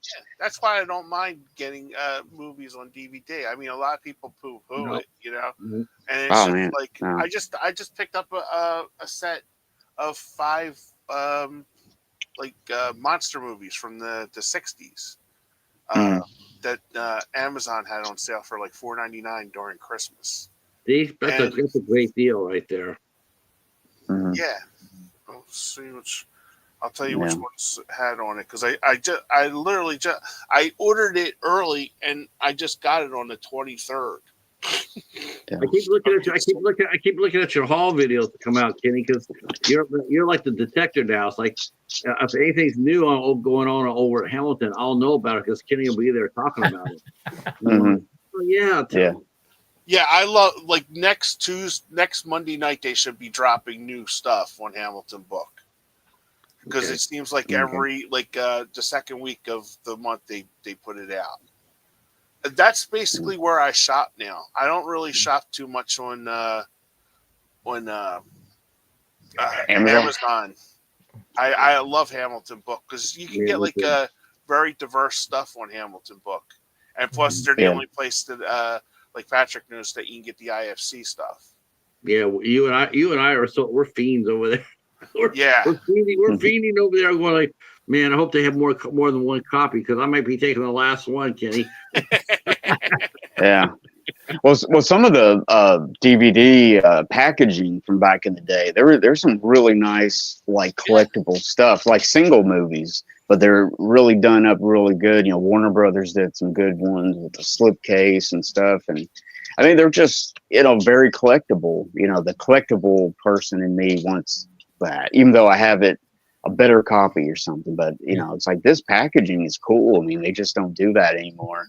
Unless you're Arrow or one of the boutiques, will do that. But It's nice and sturdy. It's not one of those Echo cases that sometimes when you're taking the plastic off, you'll break off pieces of it sometimes. Yeah, I hate that. Yeah, those ones. That up on his channel. Yeah, I find that I start laughing there when you're bringing that up on your channel. Look at the case. Look at the case. Yeah, it's like yeah, it's like the ones that have like the recycle ones in there and it's paper like that one. You could just take that and just like twist it in half. It's so thin. If you rip the plastic off, you can literally like tear pieces of that off if you're not careful. But yeah, the old I I go to Dark Side Records once in a while, and even like I got Rocky 1, 2, and 3 DVDs from 20 years ago, and it's just nice and sturdy. It's like solid. And then you'll find things like I got Abbott and Costello from them. It's like in a trunk. It's like in a little case. Oh it's yeah, a whole collection. It's got a booklet, and it's got all the movies on DVD. I'm 100% fine with that. Oh, I would be too. I guess that's what I should be doing. Kind of looking that way with it, but I got years ago when they had the Abbott and Costello movies like Volume 1, 2, 3, and 4. I have all of them, and it was just like, why should I upgrade to Blu-ray? Because it's like how much better will it be? And then you get to the point where there's so much out there to watch. How many times are you going to literally watch Hold the Ice with Abbott and Costello? It's not a David Lean movie. It's Abbott and Costello. So it's not like Larry of Arabia. Right. I'm not gonna. But it's just like there's like so many. It's like I see these people out there.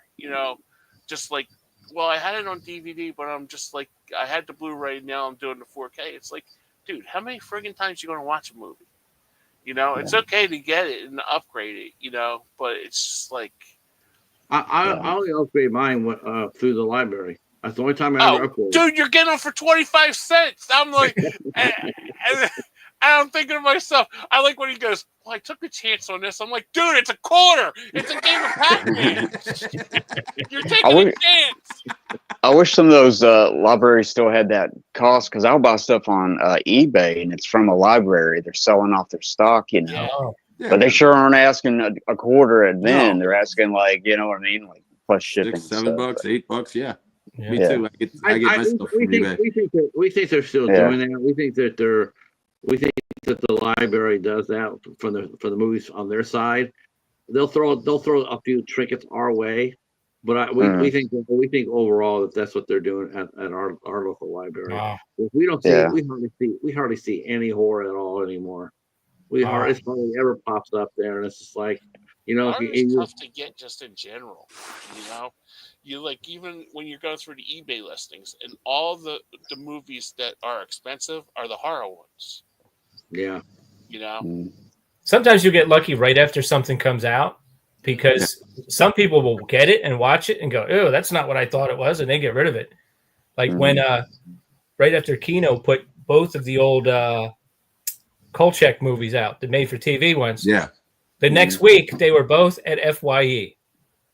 No kidding. For pretty cheap, and I got the first one. And then a couple days later, I thought about it. I was like, "Why didn't I get the second one?" Duh! And I went back; it was still there, and it was even cheaper. So I was like, "Okay, that works." That worked. Yeah. Yeah. Well, a lot of people do that on like eBay too. Something new comes out, so they sell off their old copy. So that's a good time to. Yep. Sometimes, if it doesn't matter to you, Yeah. What I've have the noticed, Blu-ray. So what I've noticed on eBay is, and I buy a lot of movies like this, is somebody will buy it new, and they'll sell the digital code separately Yes. from the actual Blu-ray, and it'll be like, okay, do I spend $25 for this movie brand new with a digital code, or get it off of this guy from eBay for $15 without the digital code? Yeah, I'll take the without the digital code, please. And The Fall Guy, I got that off of eBay with a slipcover, $9 off of eBay because it didn't have a digital code. Wow, that's a great deal. And that movie's decent. It's worth $10. Yeah. And And a lot of times, man, I'll buy something and it'll say used, and you get it, and it's still wrapped and got a slipcase and everything. They don't say any of that stuff. They just. I get factory sealed all the time, and that's from private donations. People will come in with private donations, and they'll donate factory sealed box sets for a quarter. Oh wow! I got the Kung Fu, the whole Kung Fu series like that from Dark Side. It said used, but it was still in the plastic, and you can tell it had people had moved it around their house like 87 times because it was worn a little bit, but it was still in the plastic. Yeah, I got the first season of Kung Fu, and it's in the plastic. I was hoping they would be donating more, but never happened. But I got the first season, and it was factory sealed. I remember the first time I saw that was the first time I experienced that was when they had a Game of Thrones on Game of Thrones season 8, the last season, and I'm sitting there looking, and I see it. I'm going, oh shit! All right, brand new, still over at Target. They're selling for $65. Blu-ray, I got it for $5. Yeah. Oh wow! I was like, that's insane. Yeah. I have never been found. so. I'm sorry. I have never been so pissed off in my entire life as watching Game of Thrones. That last season, not the ending, because I won't give any spoilers or anything if you haven't seen it. Not the showrunner's fault. Not the showrunner's fault. But there, I'm sure. But there's one episode where for 8 years you're waiting to see this big ass battle between the people and the White Walkers, and they got this hour-and-a-half episode that was so goddamn dark. I'm shining my flashlight at the TV, trying to see what the fuck I'm watching. I felt like I was watching Alien versus Predator Requiem all over again, because that was like the darkest shit I have ever seen in my life. And then when it came out on Blu-ray, I was like, because I've got all the seasons, I was like, okay, maybe when they released it on physical media, they tweaked the brightness factor, because so many people were bitching about it. Nope. Now I can't. Now I get darkness in HD. I really felt sorry for the people who ran the last season, because they got unjustifiably crucified. People were yelling at them, and it had nothing to do with them. That was like the worst. This is sometimes where people, their idea of fandom. Yeah, you're not a fan. You're just an asshole. Yeah, toxic fandom. Toxic fandom. Yeah, toxic fan, because everybody knows anything. Knows. You can always tell the casual fan from the fans who really understand what they're reading. And that's why when I watch, and no offense, because he liked it, but when people are talking about Deadpool, Wolverine, you have the casual fans out there loving it.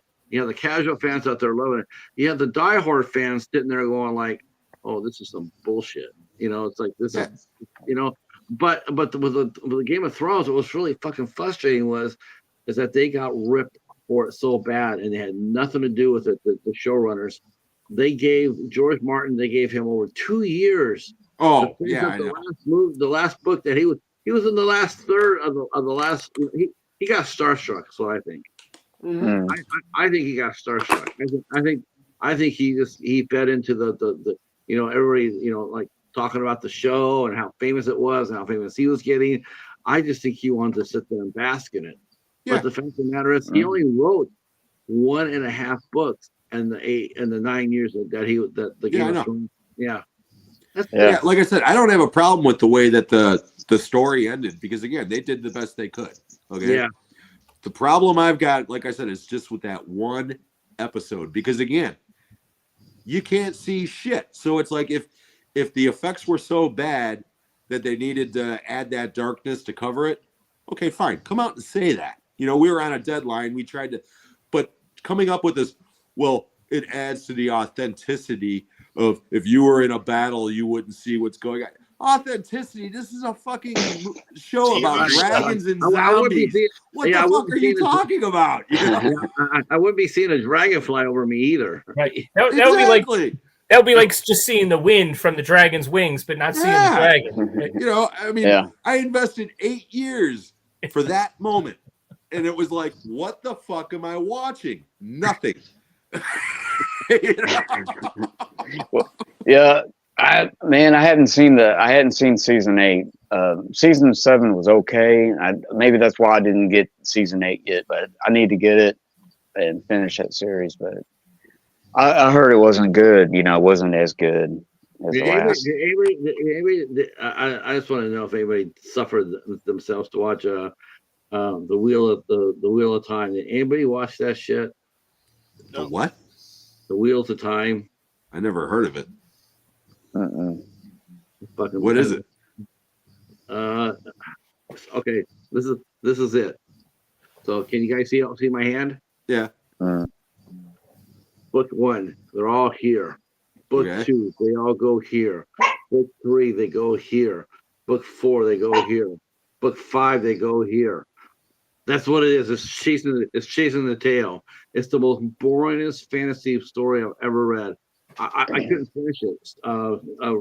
Richard Jordan, Richard Jordan.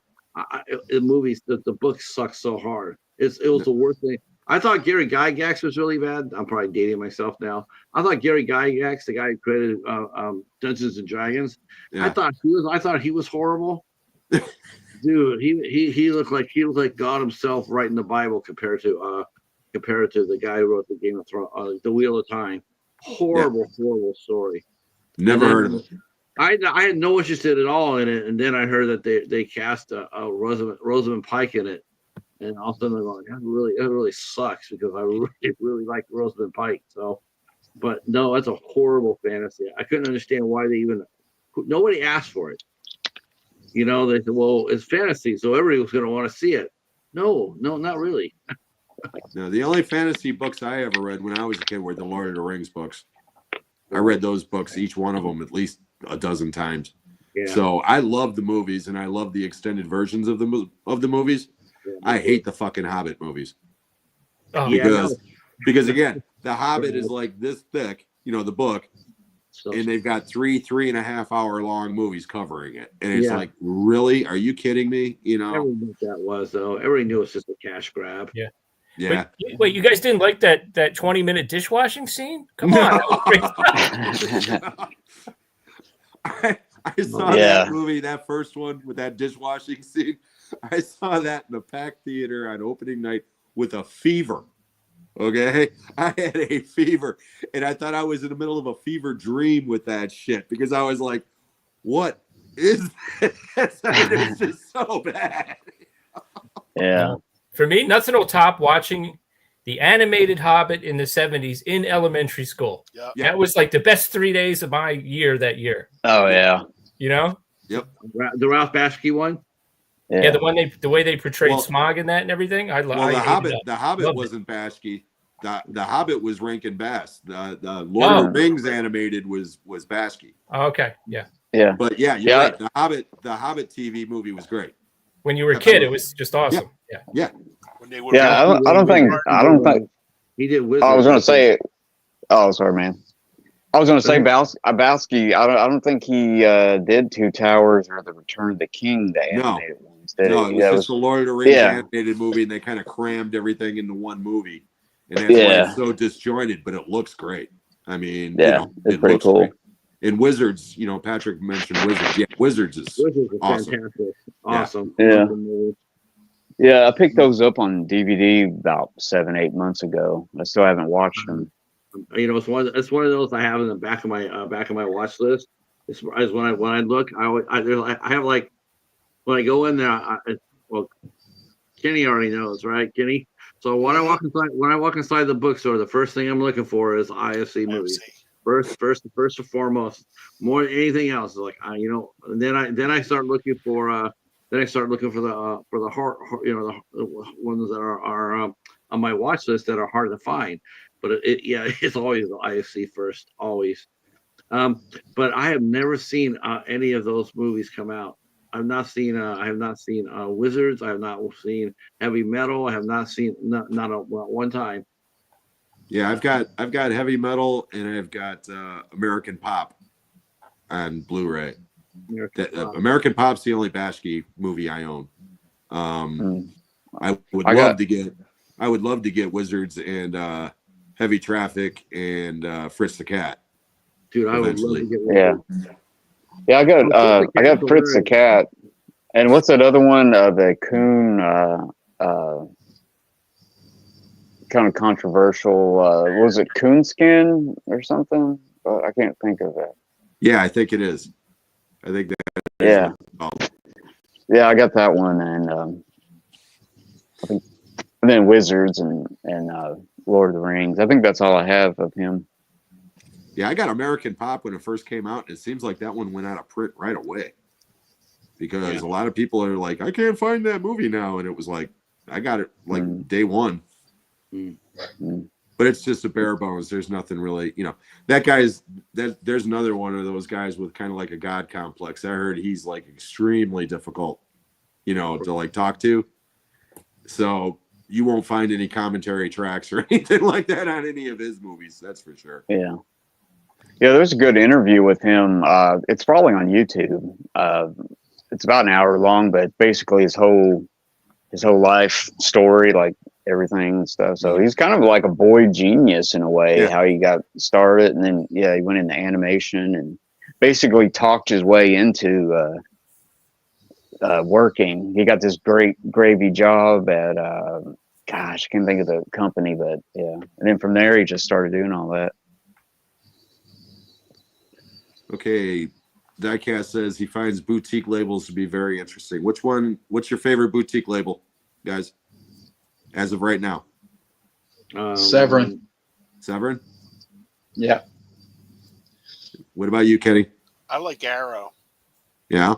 I really like I like the packaging because I did some reviews for MVD last year, and some of their titles that I got from them were really well done, like Desperate Hours with Bogart, Witness, Carlito's Way. I mean, they were very well done. They look good too. But I also with Hamilton book, I've been getting a lot of Kino Lorber stuff. Yeah. And Are they between 5 and 10 now, Kenny? Are they 5 to 10? Yeah, they're basically Kino's like pretty cheap. $5.95. They have a lot of sales. Yeah. Yeah. You don't have to wait too long for Kino to go on sale, and then they'll have a lot of stuff between like 5 and 10. Yeah. Yeah, never buy anything day one from Kino because within 30 to 60 days it'll be on sale. Yeah, because they usually have two. What is it, Dan? Two big sales. They have one like the spring sale and then the winter Wonderland. Yeah, the winter one starts before Christmas. It goes a ways after it too. I'm pretty sure. Wasn't that like November it came out? Like it might have been even earlier. It's not like some of the boutiques are like, oh, you got to be on your computer at midnight, and it is fun watching. It is fun watching Kenny from mid-level media and Jose from Master Chaos, it is interesting watching those two guys, and Dan from Rejects Films. They're all up there the day of the show, watching it. And I'm thinking to myself, I'm going like, how many of these are actually being bought by these guys, or how many of these are actually being, promoted? Promoted by the. More power to them. More power to them. Hey, if you get them for promo, more power to you. But it's insane how many people tune in.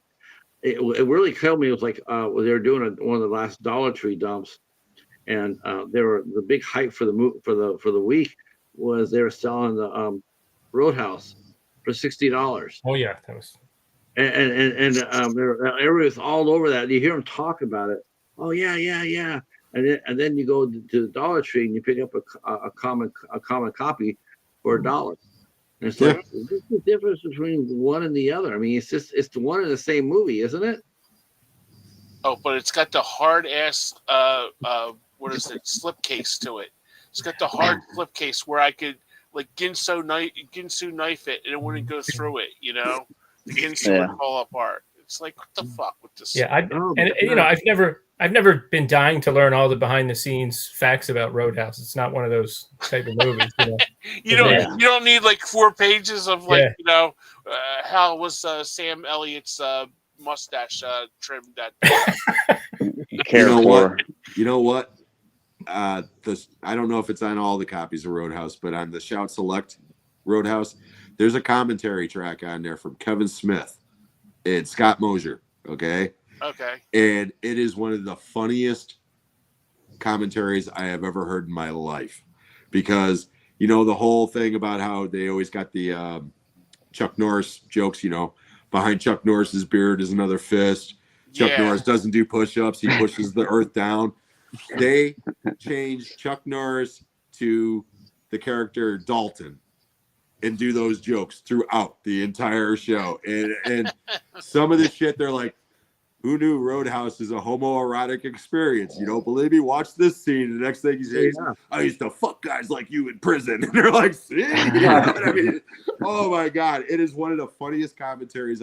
It's right up there with any commentary that John Carpenter and Kurt Russell have ever done. Because every time those two are on a commentary, same thing. They're hilarious. I mean, just great, great stories. Yeah, Kevin Smith's a really good. He's a really good commentator.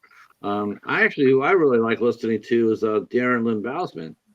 That guy, he's fierce. Every movie that he does, he'll put a director's commentary on there, and he put one on there for this movie called Saint Agatha, where he was just a hired gun, but he still was able to put he was still able to put his commentary on, and he was halfway fucked up when he did it. Did you guys ever hear the commentary from Armageddon with Affleck? Oh God! No. I think there's one bit of it that's like viral, and it's hilarious because he was like, so I'm sitting there and I'm talking to Michael, and I'm like, Michael, what's my motivation for this scene? Should I, cry here? Should I pull it back a little bit? Should I just? And his exact words, his exact direction to me was, Ben, shut the fuck up. This is a stupid ass movie. Just do what you do. And it's like, after I heard that, I'm thinking, yeah, that kind of explains every Michael Bay movie I've ever seen outside of The Rock. You guys might know this because you guys are Kevin Smith fans too. There was one commentary he did. I don't know what movie it was for, where it was. I don't know if it was like Jason Lee. It was Affleck, and the whole time underneath the desk, Jay was snoring. Oh yeah. All you could hear him was snoring. And like Kevin would kick him and say, shut the fuck up, like that, But you would hear that on the commentary of the movie. I forget which one it was, but we were cracking up when we were watching it. I wonder if it's Chasing Amy. Yeah, I think that's the Chasing Amy commentary. Yeah. Maybe, yeah. I think it's. Isn't that the two most sought after commentaries of the Chasing Amy and Dogma? Or did What's that? I'm sorry, I only caught half of that. The two best commentaries did Kevin Smith do? Did he do? Was that the Chasing Amy and also Dogma? Well, those are probably his two best movies. Yeah, definitely for sure. I mean, well, yeah. Clerks is still my favorite, Kevin I like Smith movie. Mallrats better. But as far as quality goes, Dogma and Chasing Amy are definitely his two best movies. I mean, in my opinion. Yeah. And Dogma to me is like, I love that movie. I absolutely love that movie. The movie's Yeah. hilarious. What wasn't that like the DVD or Blu-ray worth a lot of money like Yeah, last couple years It's been because it was out of print? It's been Yeah, out of print forever because of Harvey Weinstein. yeah. because I got the he's so- DVD. Yeah, I got the DVD of it. So do I. Do you have the They are Bible now one? they are now finally going to be releasing it on a new Blu-ray because Okay. apparently somebody got the rights from Harvey Weinstein. The only reason why Kevin Smith didn't buy him back from him is because he didn't want to contribute any money to him because of the whole Me Too thing. And he was like, Mm. if I buy the rights, will you pay that money towards your victims and stuff? And he was like, no, I need it for my defense fund. And he was like, well, fuck you then, you know? Mm. But yeah, I've got the DVD of it. And shit, the DVD is selling for like $50 on eBay. The Yeah. Blu-ray is going for like over 100. Yeah, that's crazy. I got the DVD where it's like a Bible and it has a slipcase and it slides in there with the artwork. Mike. Yeah, that's what I got. Yeah, You open it that's up, pretty it's cool. got the little Buddy Christ guy. Yeah. Yeah. Mhm. I just found my copy about 3 weeks ago. Oh, really? I love that movie so much. I saw that one theatrically, and there Yeah, was I did actually too. assholes out picketing in front of the theater. Yeah, I thought that was hilarious. Yeah, and it's like you're He's- picketing a movie with a rubber poop monster in it. Really? I remember I was telling I was telling the resellers about that when I got the copy of the Dogma. I was telling them about the story about how Kevin Smith went over there when they were doing the news and they're Yeah. and Yeah. he pretended he was one of the church people and talking about the movie and then when they got to the station, one of the guys doing the editing realized what he had done and just left it. He left it in there, Yeah. but he went in on the joke. He says, Yeah, he says he made up a little sign and they put glitter on it and all kinds of shit. He was like, we want to make sure our sign looks good. And yeah. Yeah, I love Kevin Smith. Well, I used to love Kevin Smith. He hasn't made a good movie. Although you said that 3:30 movie or whatever is really good, right, Texas? 4:30. Yeah, Or I 4:30 liked movie? it. I liked it a lot. Yeah, I do want Yeah, to see that. 4:30. Yeah, you said that Oh, was good, and somebody else told me it was good too. I watched Tusk the other day. What do y'all think about that one? I've seen it. You don't want to get me started on that one, Mike, because don't get me going. I don't think it's a bad movie, but he claimed that he, from his podcast that he put something out there and he said he wanted people to come up with ideas or something. And so he read some sort of story and he's like, oh, I'm going to make that into a movie. And I don't believe that at all. To me, he didn't steal it, but that movie is basically, there's a movie from the 70s with Strother Martin and Dirk Benedict called, it's about this guy that gets turned into like a snake. Yeah. And Oh, so yeah. that's basically what it is. It's That's just a lot. Yeah. they turned a dude into a fucking walrus instead of a snake. Yeah. You know, Yeah, I Red just- Brown is in that too. That movie. I don't know. I watched it once and it's like, gosh, at the end of it, it's like, did I like this movie? And if I just felt like, man, Kevin Smith, and it's like, It's bizarre. I don't know. Yeah, it's bizarre. I definitely felt that he plagiarized that for sure. But he's still, but you know what though? Even if he did do that, that's one. He's still not worse than the one who's I'm still waiting for original story from him. I'm still waiting. We're all really waiting. I don't think we'll ever get it. A movie that he has not rip off, and that's Tarantino. I was waiting for you to say Tarantino. Yeah, I can't stand him. I think it's all he is just a hack. Yeah, but you know what? He might be a hack, but to me, he's a very entertaining hack. I love Tarantino. I absolutely love Yeah. it. Because No, Tarantino, I mean, he makes movies like I would like to make movies if I had the talent. Okay, as far as like these are movies that he loves, and he's going to give them. You could say he's ripping them off. I like to think that he's just paying homage to them. Okay, but he's putting his own little spin. Well, on if it was so easy to do that, everybody would be doing it constantly. Because people used to say the same thing about Brian De Palma with Alfred Hitchcock. Right. They Mhm. say all he is a hack. All he does is rip off Alfred Hitchcock. And you know what? Brian De Palma is a fucking genius in my eyes. I think he's one of the greatest filmmakers of his generation. Definitely. And, I mean, and I think Tarantino is a better writer than a director because nobody writes dialogue like Tarantino. Mhm. Everybody tries to imitate Tarantino and has been for the last 30 years, and nobody can write dialogue like Tarantino. I mean, I'm sorry. So, but again, I understand why you don't like him. A lot of people don't. No, You know, not my cup of tea. I mean, I mean- Paul Thomas Anderson is a filmmaker that everybody loves. Okay, I think he's a pretentious prick. Okay, I mean, I think Boogie Nights is a brilliant movie. I love that movie. I haven't seen a single one of his other movies that I've enjoyed on any level. None. There Will Be Blood. I like that one. I thought it was pretty good. Bored the piss out of me. I respect Daniel Day-Lewis in that movie. He's great. You know, that guy's he cannot give a bad performance. Okay, that guy's a great actor. Yeah. But Yeah, that he movie made bored that. the piss out of me. It just Yeah. I tell you the one movie I did not like him in at all, and it was another movie that had just one of those fucked up endings, sort of like that we were talking earlier about the Blazing Saddles and Bachelor Party. This movie had a sort of a fucked up ending too. It just went nowhere. It was going, and then it just died right there, right in the middle of the street, and that was Gangs of New York. yeah, that sucked. Yeah. Yeah. Yeah. Daniel The Day-Lewis beginnings is is the so best strong. thing about Yeah. that movie. Well, I didn't agree. like. That- I didn't like what's her face in it. What's her Cameron name? Diaz is horrible Cameron- in that movie. Yeah, man. She's horrible I in that tried to watch that over and over and get back into it, and like I liked this 20 some years ago, but what is it? It just stops there, and I just can't get through it, and I don't know. Yeah, I like that movie, but I definitely don't love it. You know, It's funny. It's funny. Like you think, like I remember watching that, and I think it came out not that long after Titanic, and I remember watching. I remember watching a movie saying that's my favorite. I found my favorite. A Leonardo film, and then well, what was it? Was it Titanic? No. My favorite DiCaprio film was the Three Musketeers. And I love And that he was movie, just- Man with the Iron Mask. too. Yeah, that's a good one. Man with the Iron Mask. Yeah, the movie's awesome. I love that movie so much.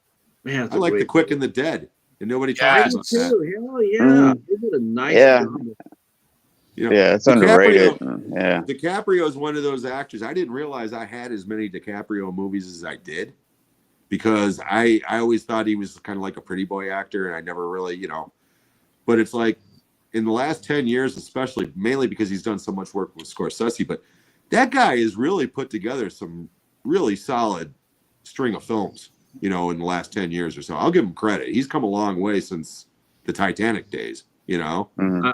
I was gonna say, how you feel with DiCaprio. The one actress I found myself having so many of her movies, and I had no intention of it ever happened, but it just did, and that was Kristen Stewart. Yeah, I don't think I own any Kristen Stewart movies. No, I take that back. I actually do own the Twilight movies on DVD for my wife. I have over half her library. Oh wow, yeah. I can't say I had. Oh, wait a Gosh, I don't minute. I know. take that back. I do own one movie with her, Panic Room. She's in Oh, Panic okay. Room with Jodie Foster. Oh. Yeah, let's see what else we got here in the comments. I buy Well, most back- of the DVDs. Well, back to Kevin Smith real quick. I think my favorite movie of his that I can always go back to is Jay and Silent Bob Strike Back. Yes. For some reason, it's just so silly and stupid, and it's just, I don't know, it's rewatchable. That and Clerks are my favorite go back to with him, Me and my wife have been one of the first movies we ever saw together way back in the day was Jay and Silent Bob Strike Back, and yeah, that's my pet name for her. Whenever she's pissed off at me, all I got to do is call her Boo Boo Kitty Fuck, and she immediately starts laughing. I mean, that's just the running joke. It's just, I don't know, it's silly and it's just a lot of fun. I don't know. The scene with Affleck and Matt Damon doing the sequel to Good Will Hunting is brilliant. Applesauce, bitch. Greg says Vinegar Syndrome is awesome, but man, are they pricey. Yeah, I agree. I agree. Mhm. And that's the problem with Criterion as well.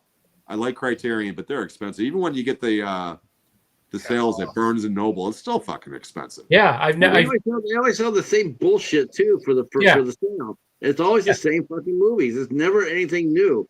It's Yeah. like, dude, this is the same shit you sold last year. Yeah. Bump it up Yeah. a little bit. Well, they only they're down the street from me, so I kind of don't mind going down there and checking it out. But I don't think I've ever gotten anything. Not one time. Oh, Yeah. really? That's Yeah. down the road. Yeah. Yeah, they only put out maybe like 3 movies a month anyway. 3 or 4 movies. Yeah, and now they're starting to do the shit that Scream Factory's doing. They're re-releasing their older movies on 4K instead of putting out new movies. And I've been championing Shout Factory for years. I mean, that was like the first boutique label that really hooked me, as a fan. Mm-hmm. Man, have they fallen off. I mean, it's pathetic now. All they do is recycle their old shit, or they put out something new with barely any special features on it, and it's expensive as shit. I mean, yeah. Yeah, some of my favorite series are from Scream and Shout Factory. Like all my John Carpenter ones they did with the slipcases. Man, I love those. And then all those Hammer movies that they did on Scream Factory. Those are awesome. And now that's starting to release their stuff that's out of print, which is nice. Yeah, see, they did it right because they had the alternative artwork. You could flip it. Plus, they had the slip covers were really cool as shit. Like normally, I don't really care if you know what I mean. But if it goes with it well, it's like really cool. But I could do without slipcase. But man, they did those so good, and those are some of my favorite sets I have.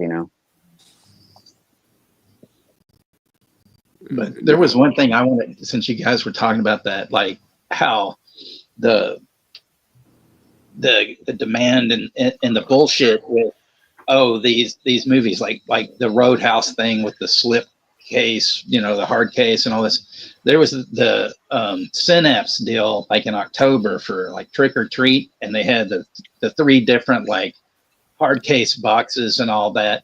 But that movie is dog shit. And they, and I almost considered like buying one because they had this one that was really cool. But then I'm like, man, I don't like this fucking movie. Why should I spend like $66 on this piece of crap? Yeah. Just because they make it look okay. Cool, Yeah, I remember back in the day, I was kind of hyped about it because it had Ozzy in it and Gene Simmons or something. They show up in it for like 5 seconds, and I was just kind of disappointed with that back then. But it's like, it was okay. That's like Vinegar Syndrome, I think it was last week or a couple of weeks ago. They released that special edition of The Keep that sold out in like 30 seconds, it seemed. And people are buying that, on eBay for, a couple $100 a pop and shit. And it's like, you know what? That movie's okay. I mean, I've seen it. I remember watching it way back in the day and wondering what the fuck I was watching because it's so disjointed. Okay. Yeah. And if it was a reasonably priced Blu-ray, I might pick it up just, for the hell of it. But I certainly wouldn't pay that kind of money for it. I don't give a shit how nice the edition is. I mean, it's ridiculous. Well, and it's still not the, give me the director's cut that's like 3 hours long or something. Give me that. Yeah. But I mean, for a long time, the laser discs of The Keep, especially the widescreen, man, that was like gold. Like if you had that, you could easily get $100 and some just like that. Yeah. I ended up with the Panned and Scan one, and then I have a bootleg on DVD. But I don't know. That's good, But give me the uncut stuff, or give me some more footage, and it just feels like Michael Mann doesn't really have much to do with it, Still, he wrote that movie off years ago. Yeah, he did. That's true. Yeah. He did. But a lot of the people that are trying to get that, they're probably big Michael Mann fans, so they feel like obligated, like, yeah. Well, again, I mean, I don't hate that movie. I would be interested in it, but not for that price. No, I mean, it's ridiculous. I'll sell out like that. I'll keep shopping. Thank you very much. Like 10 years ago when Nightbreed came out on Blue on Shout Factory, before they released the other version, but originally they had that limited edition that was like for 10,000 units. First it was 5,000, then they jacked it up to 10,000. I bought that and I spent $70 for that, but the main reason why was because it had both cuts of the movie. And I had never seen the extended cut, but I wanted that theatrical cut as well. Now, Shout Factory fucking releases it on 4K and it's got both versions of the movie. So now my version isn't so special, even though it still has the hard box and the book and everything else. And it's like, you know what? Fuck you. This thing was supposed to be limited edition for that reason. And now you just mass released it again on a different format. You know, it just pisses me off. Yeah, I hate that. And like they do it so close together, you know, like some of these companies, like they just came out on Blu-ray and then like 2 years later, hey, it's on 4K now. And it's just like, yeah, you know. Yeah. And I don't have 4K. I mean, I'm still, I own some 4Ks, but they're all, you know, Blu-ray combo packs. Because I told my wife, I'm not starting over again. I know if I go out and get a 4K player, I'm going to start over again, and I refuse. I'm too fucking old. I got the 4K of The Searchers the other day, and I watched it, and it looks good. I would have to say it looks really good for a 4K, and I can really tell certain things about it. And plus, you know, it's one of my favorite John Wayne movies too, and John Ford, and it looks good. It's well worth it. Catch it on sale right now. Mike, do you have Once Upon a Time in America? Once Upon a Time in the West in the 4K? How's that look? You know what I mean? I think the Blu-ray I have looks as good or maybe a little bit better than it. I wasn't that impressed with the 4K when that came out. Yeah. Because that's like that's like top 3 Western for me. Oh yeah. You know, and I was considering because the Amazon had it for $20.28, I think. And I was like, I got some Christmas money, you know, like that. And I'm like, you know, and I'm thinking, because that's one that I would actually buy again, because it took me so long to get the Blu-ray for that damn thing, you know. And I finally got a good copy of the Blu-ray, and I'm like, I seen it yesterday on Blu-ray.com for $20.28, and I'm like, ooh, do I want to get this? But I was glad I'm talking to you now, so I won't, you know. Well, what's weird about Paramount is they've released that twice now, and they did that with The Man Who Shot Liberty Valance. It's like they came out with a 4K of it, and then like a year later they come back out again with the 4K of it. So it's like, what's different about it? You know, it's like, did they just put a Blu-ray disc in it and that's it? Or it's like, why did they do that? Why don't they just put something else out, you know, instead of re-releasing it twice? You know, but if you look at that, because that confused me, because it's like, what's different about this? You know, it was like a pre-order. I saw that on Amazon. It was like, you know, it's like, I don't know. Well, we're a little over 2 hours at this point, gentlemen, so we're going to be wrapping this up pretty soon.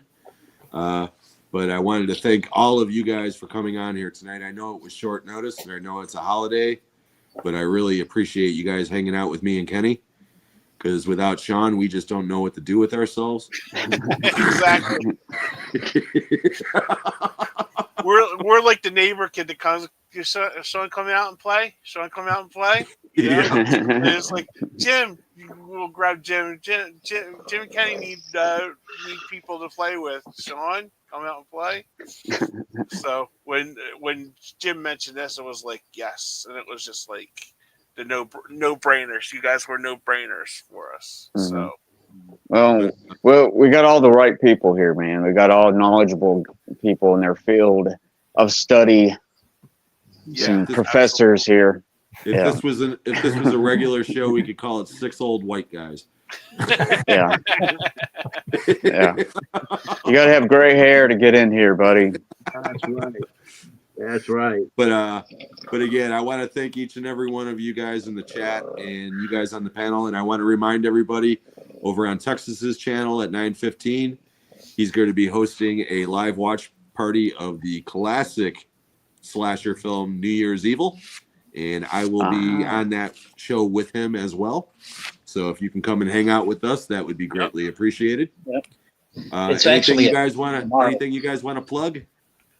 Yes, it's actually at 9 tonight, but tomorrow I'm doing a watch party for Feast of Seven Fishes. It's movie that I just saw about a week ago. It's highly underrated. You can pretty much find it on YouTube for free, Netflix, pretty much most of the streaming sites. And it's a highly underrated, in my opinion, Christmas coming of age movie, but it's very different from most Christmas films. It's not a Hallmark, or a Lifetime piece of shit. And I think it's great. It's one of those movies that I went into it blind and bam, it hit me. And I'm like, fuck, this is one of the best movies I've ever seen. Just like when I saw Holdovers last year, I was just like, That was a great movie. Yeah. So this movie, I feel the same way. And that's why I decided I'm going to do, watch party for that tomorrow night. And that one is at 9:15 Central Time. Yeah, my bad. I meant 9 o'clock. Oh, it's cool. Don't mind me. Kenny, anything you want to plug?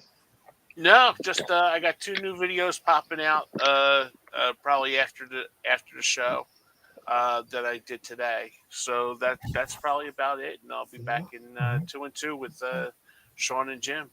Awesome. And I like all your channels. I watch all your channels. So Thanks. thank you. Patrick? I think I'm. Oh, sorry. I'm on vacation this month, so this is my last hurrah until the last Sunday of the month. I'll be back on Haas's channel, and we'll be talking ISC movies on there. We're talking about The Abandoned, and that will be next month. Otherwise, I won't be on. Okay, well, enjoy your break. Mr. Dan? Well, my 2 steady days of the week as far as scheduling goes would be Physical Media Fridays, where I show off what I got or discuss physical media topics, and then Martial Arts Monday. So for like last Monday, I actually reviewed Mike's favorite Shaw Brothers movie. Awesome. One-armed swordsman. Yeah, I have that written. I have that written down, Dan, to watch.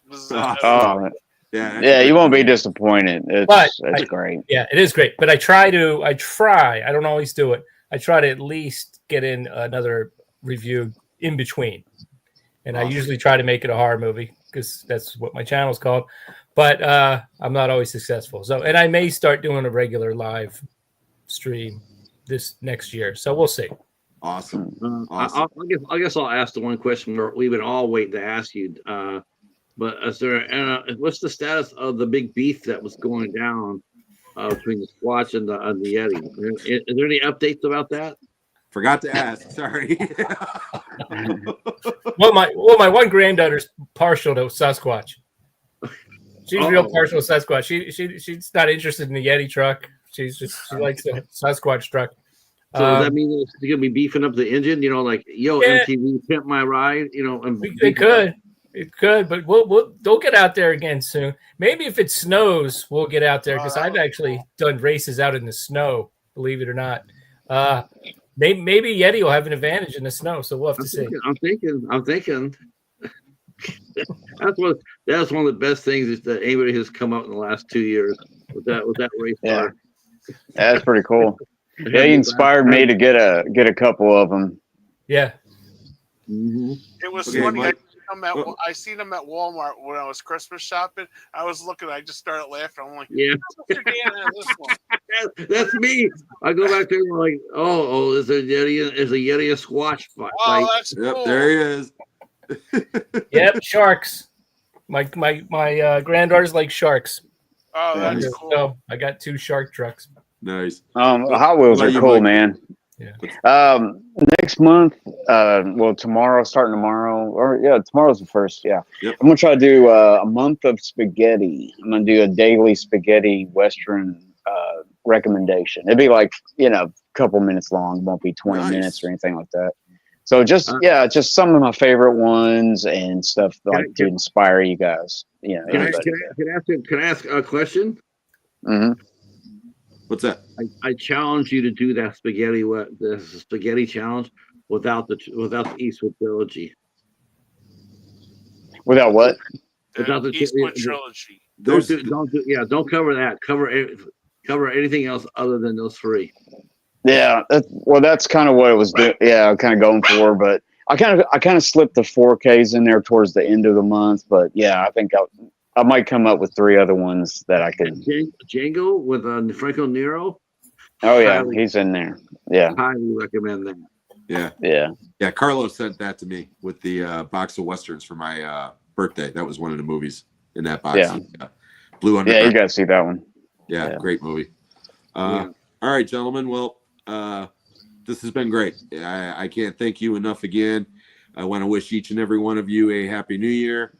Everybody in the chat, Greg, Diecast, Kathy, everybody that showed up tonight, thank you so much. Anybody who watches the replay, thank you. We're going to catch everybody next year. I will be on with Kenny and Sean in 2 weeks. I will be dropping a couple of videos within the next week, kind of like a small recap of the year, although I'm not going to be giving out my top movies. I'm going to wait until the live chat with Kenny and Sean to do that. And I'm also going to be announcing some future plans with live streams having to do with the channel. And the gentleman on this panel will be involved with that at a future time. So look forward to that if you may. And hopefully we'll see you guys all in 2025. Let's get rid of this horrible fucking year. And Yeah. hope that 2025 is better for all of us. Yes. And I just want to wish everybody a happy and safe new year. And we will see you all next year. Night, everybody. Good night. Yeah. See you guys. Happy New Year. Happy New Year.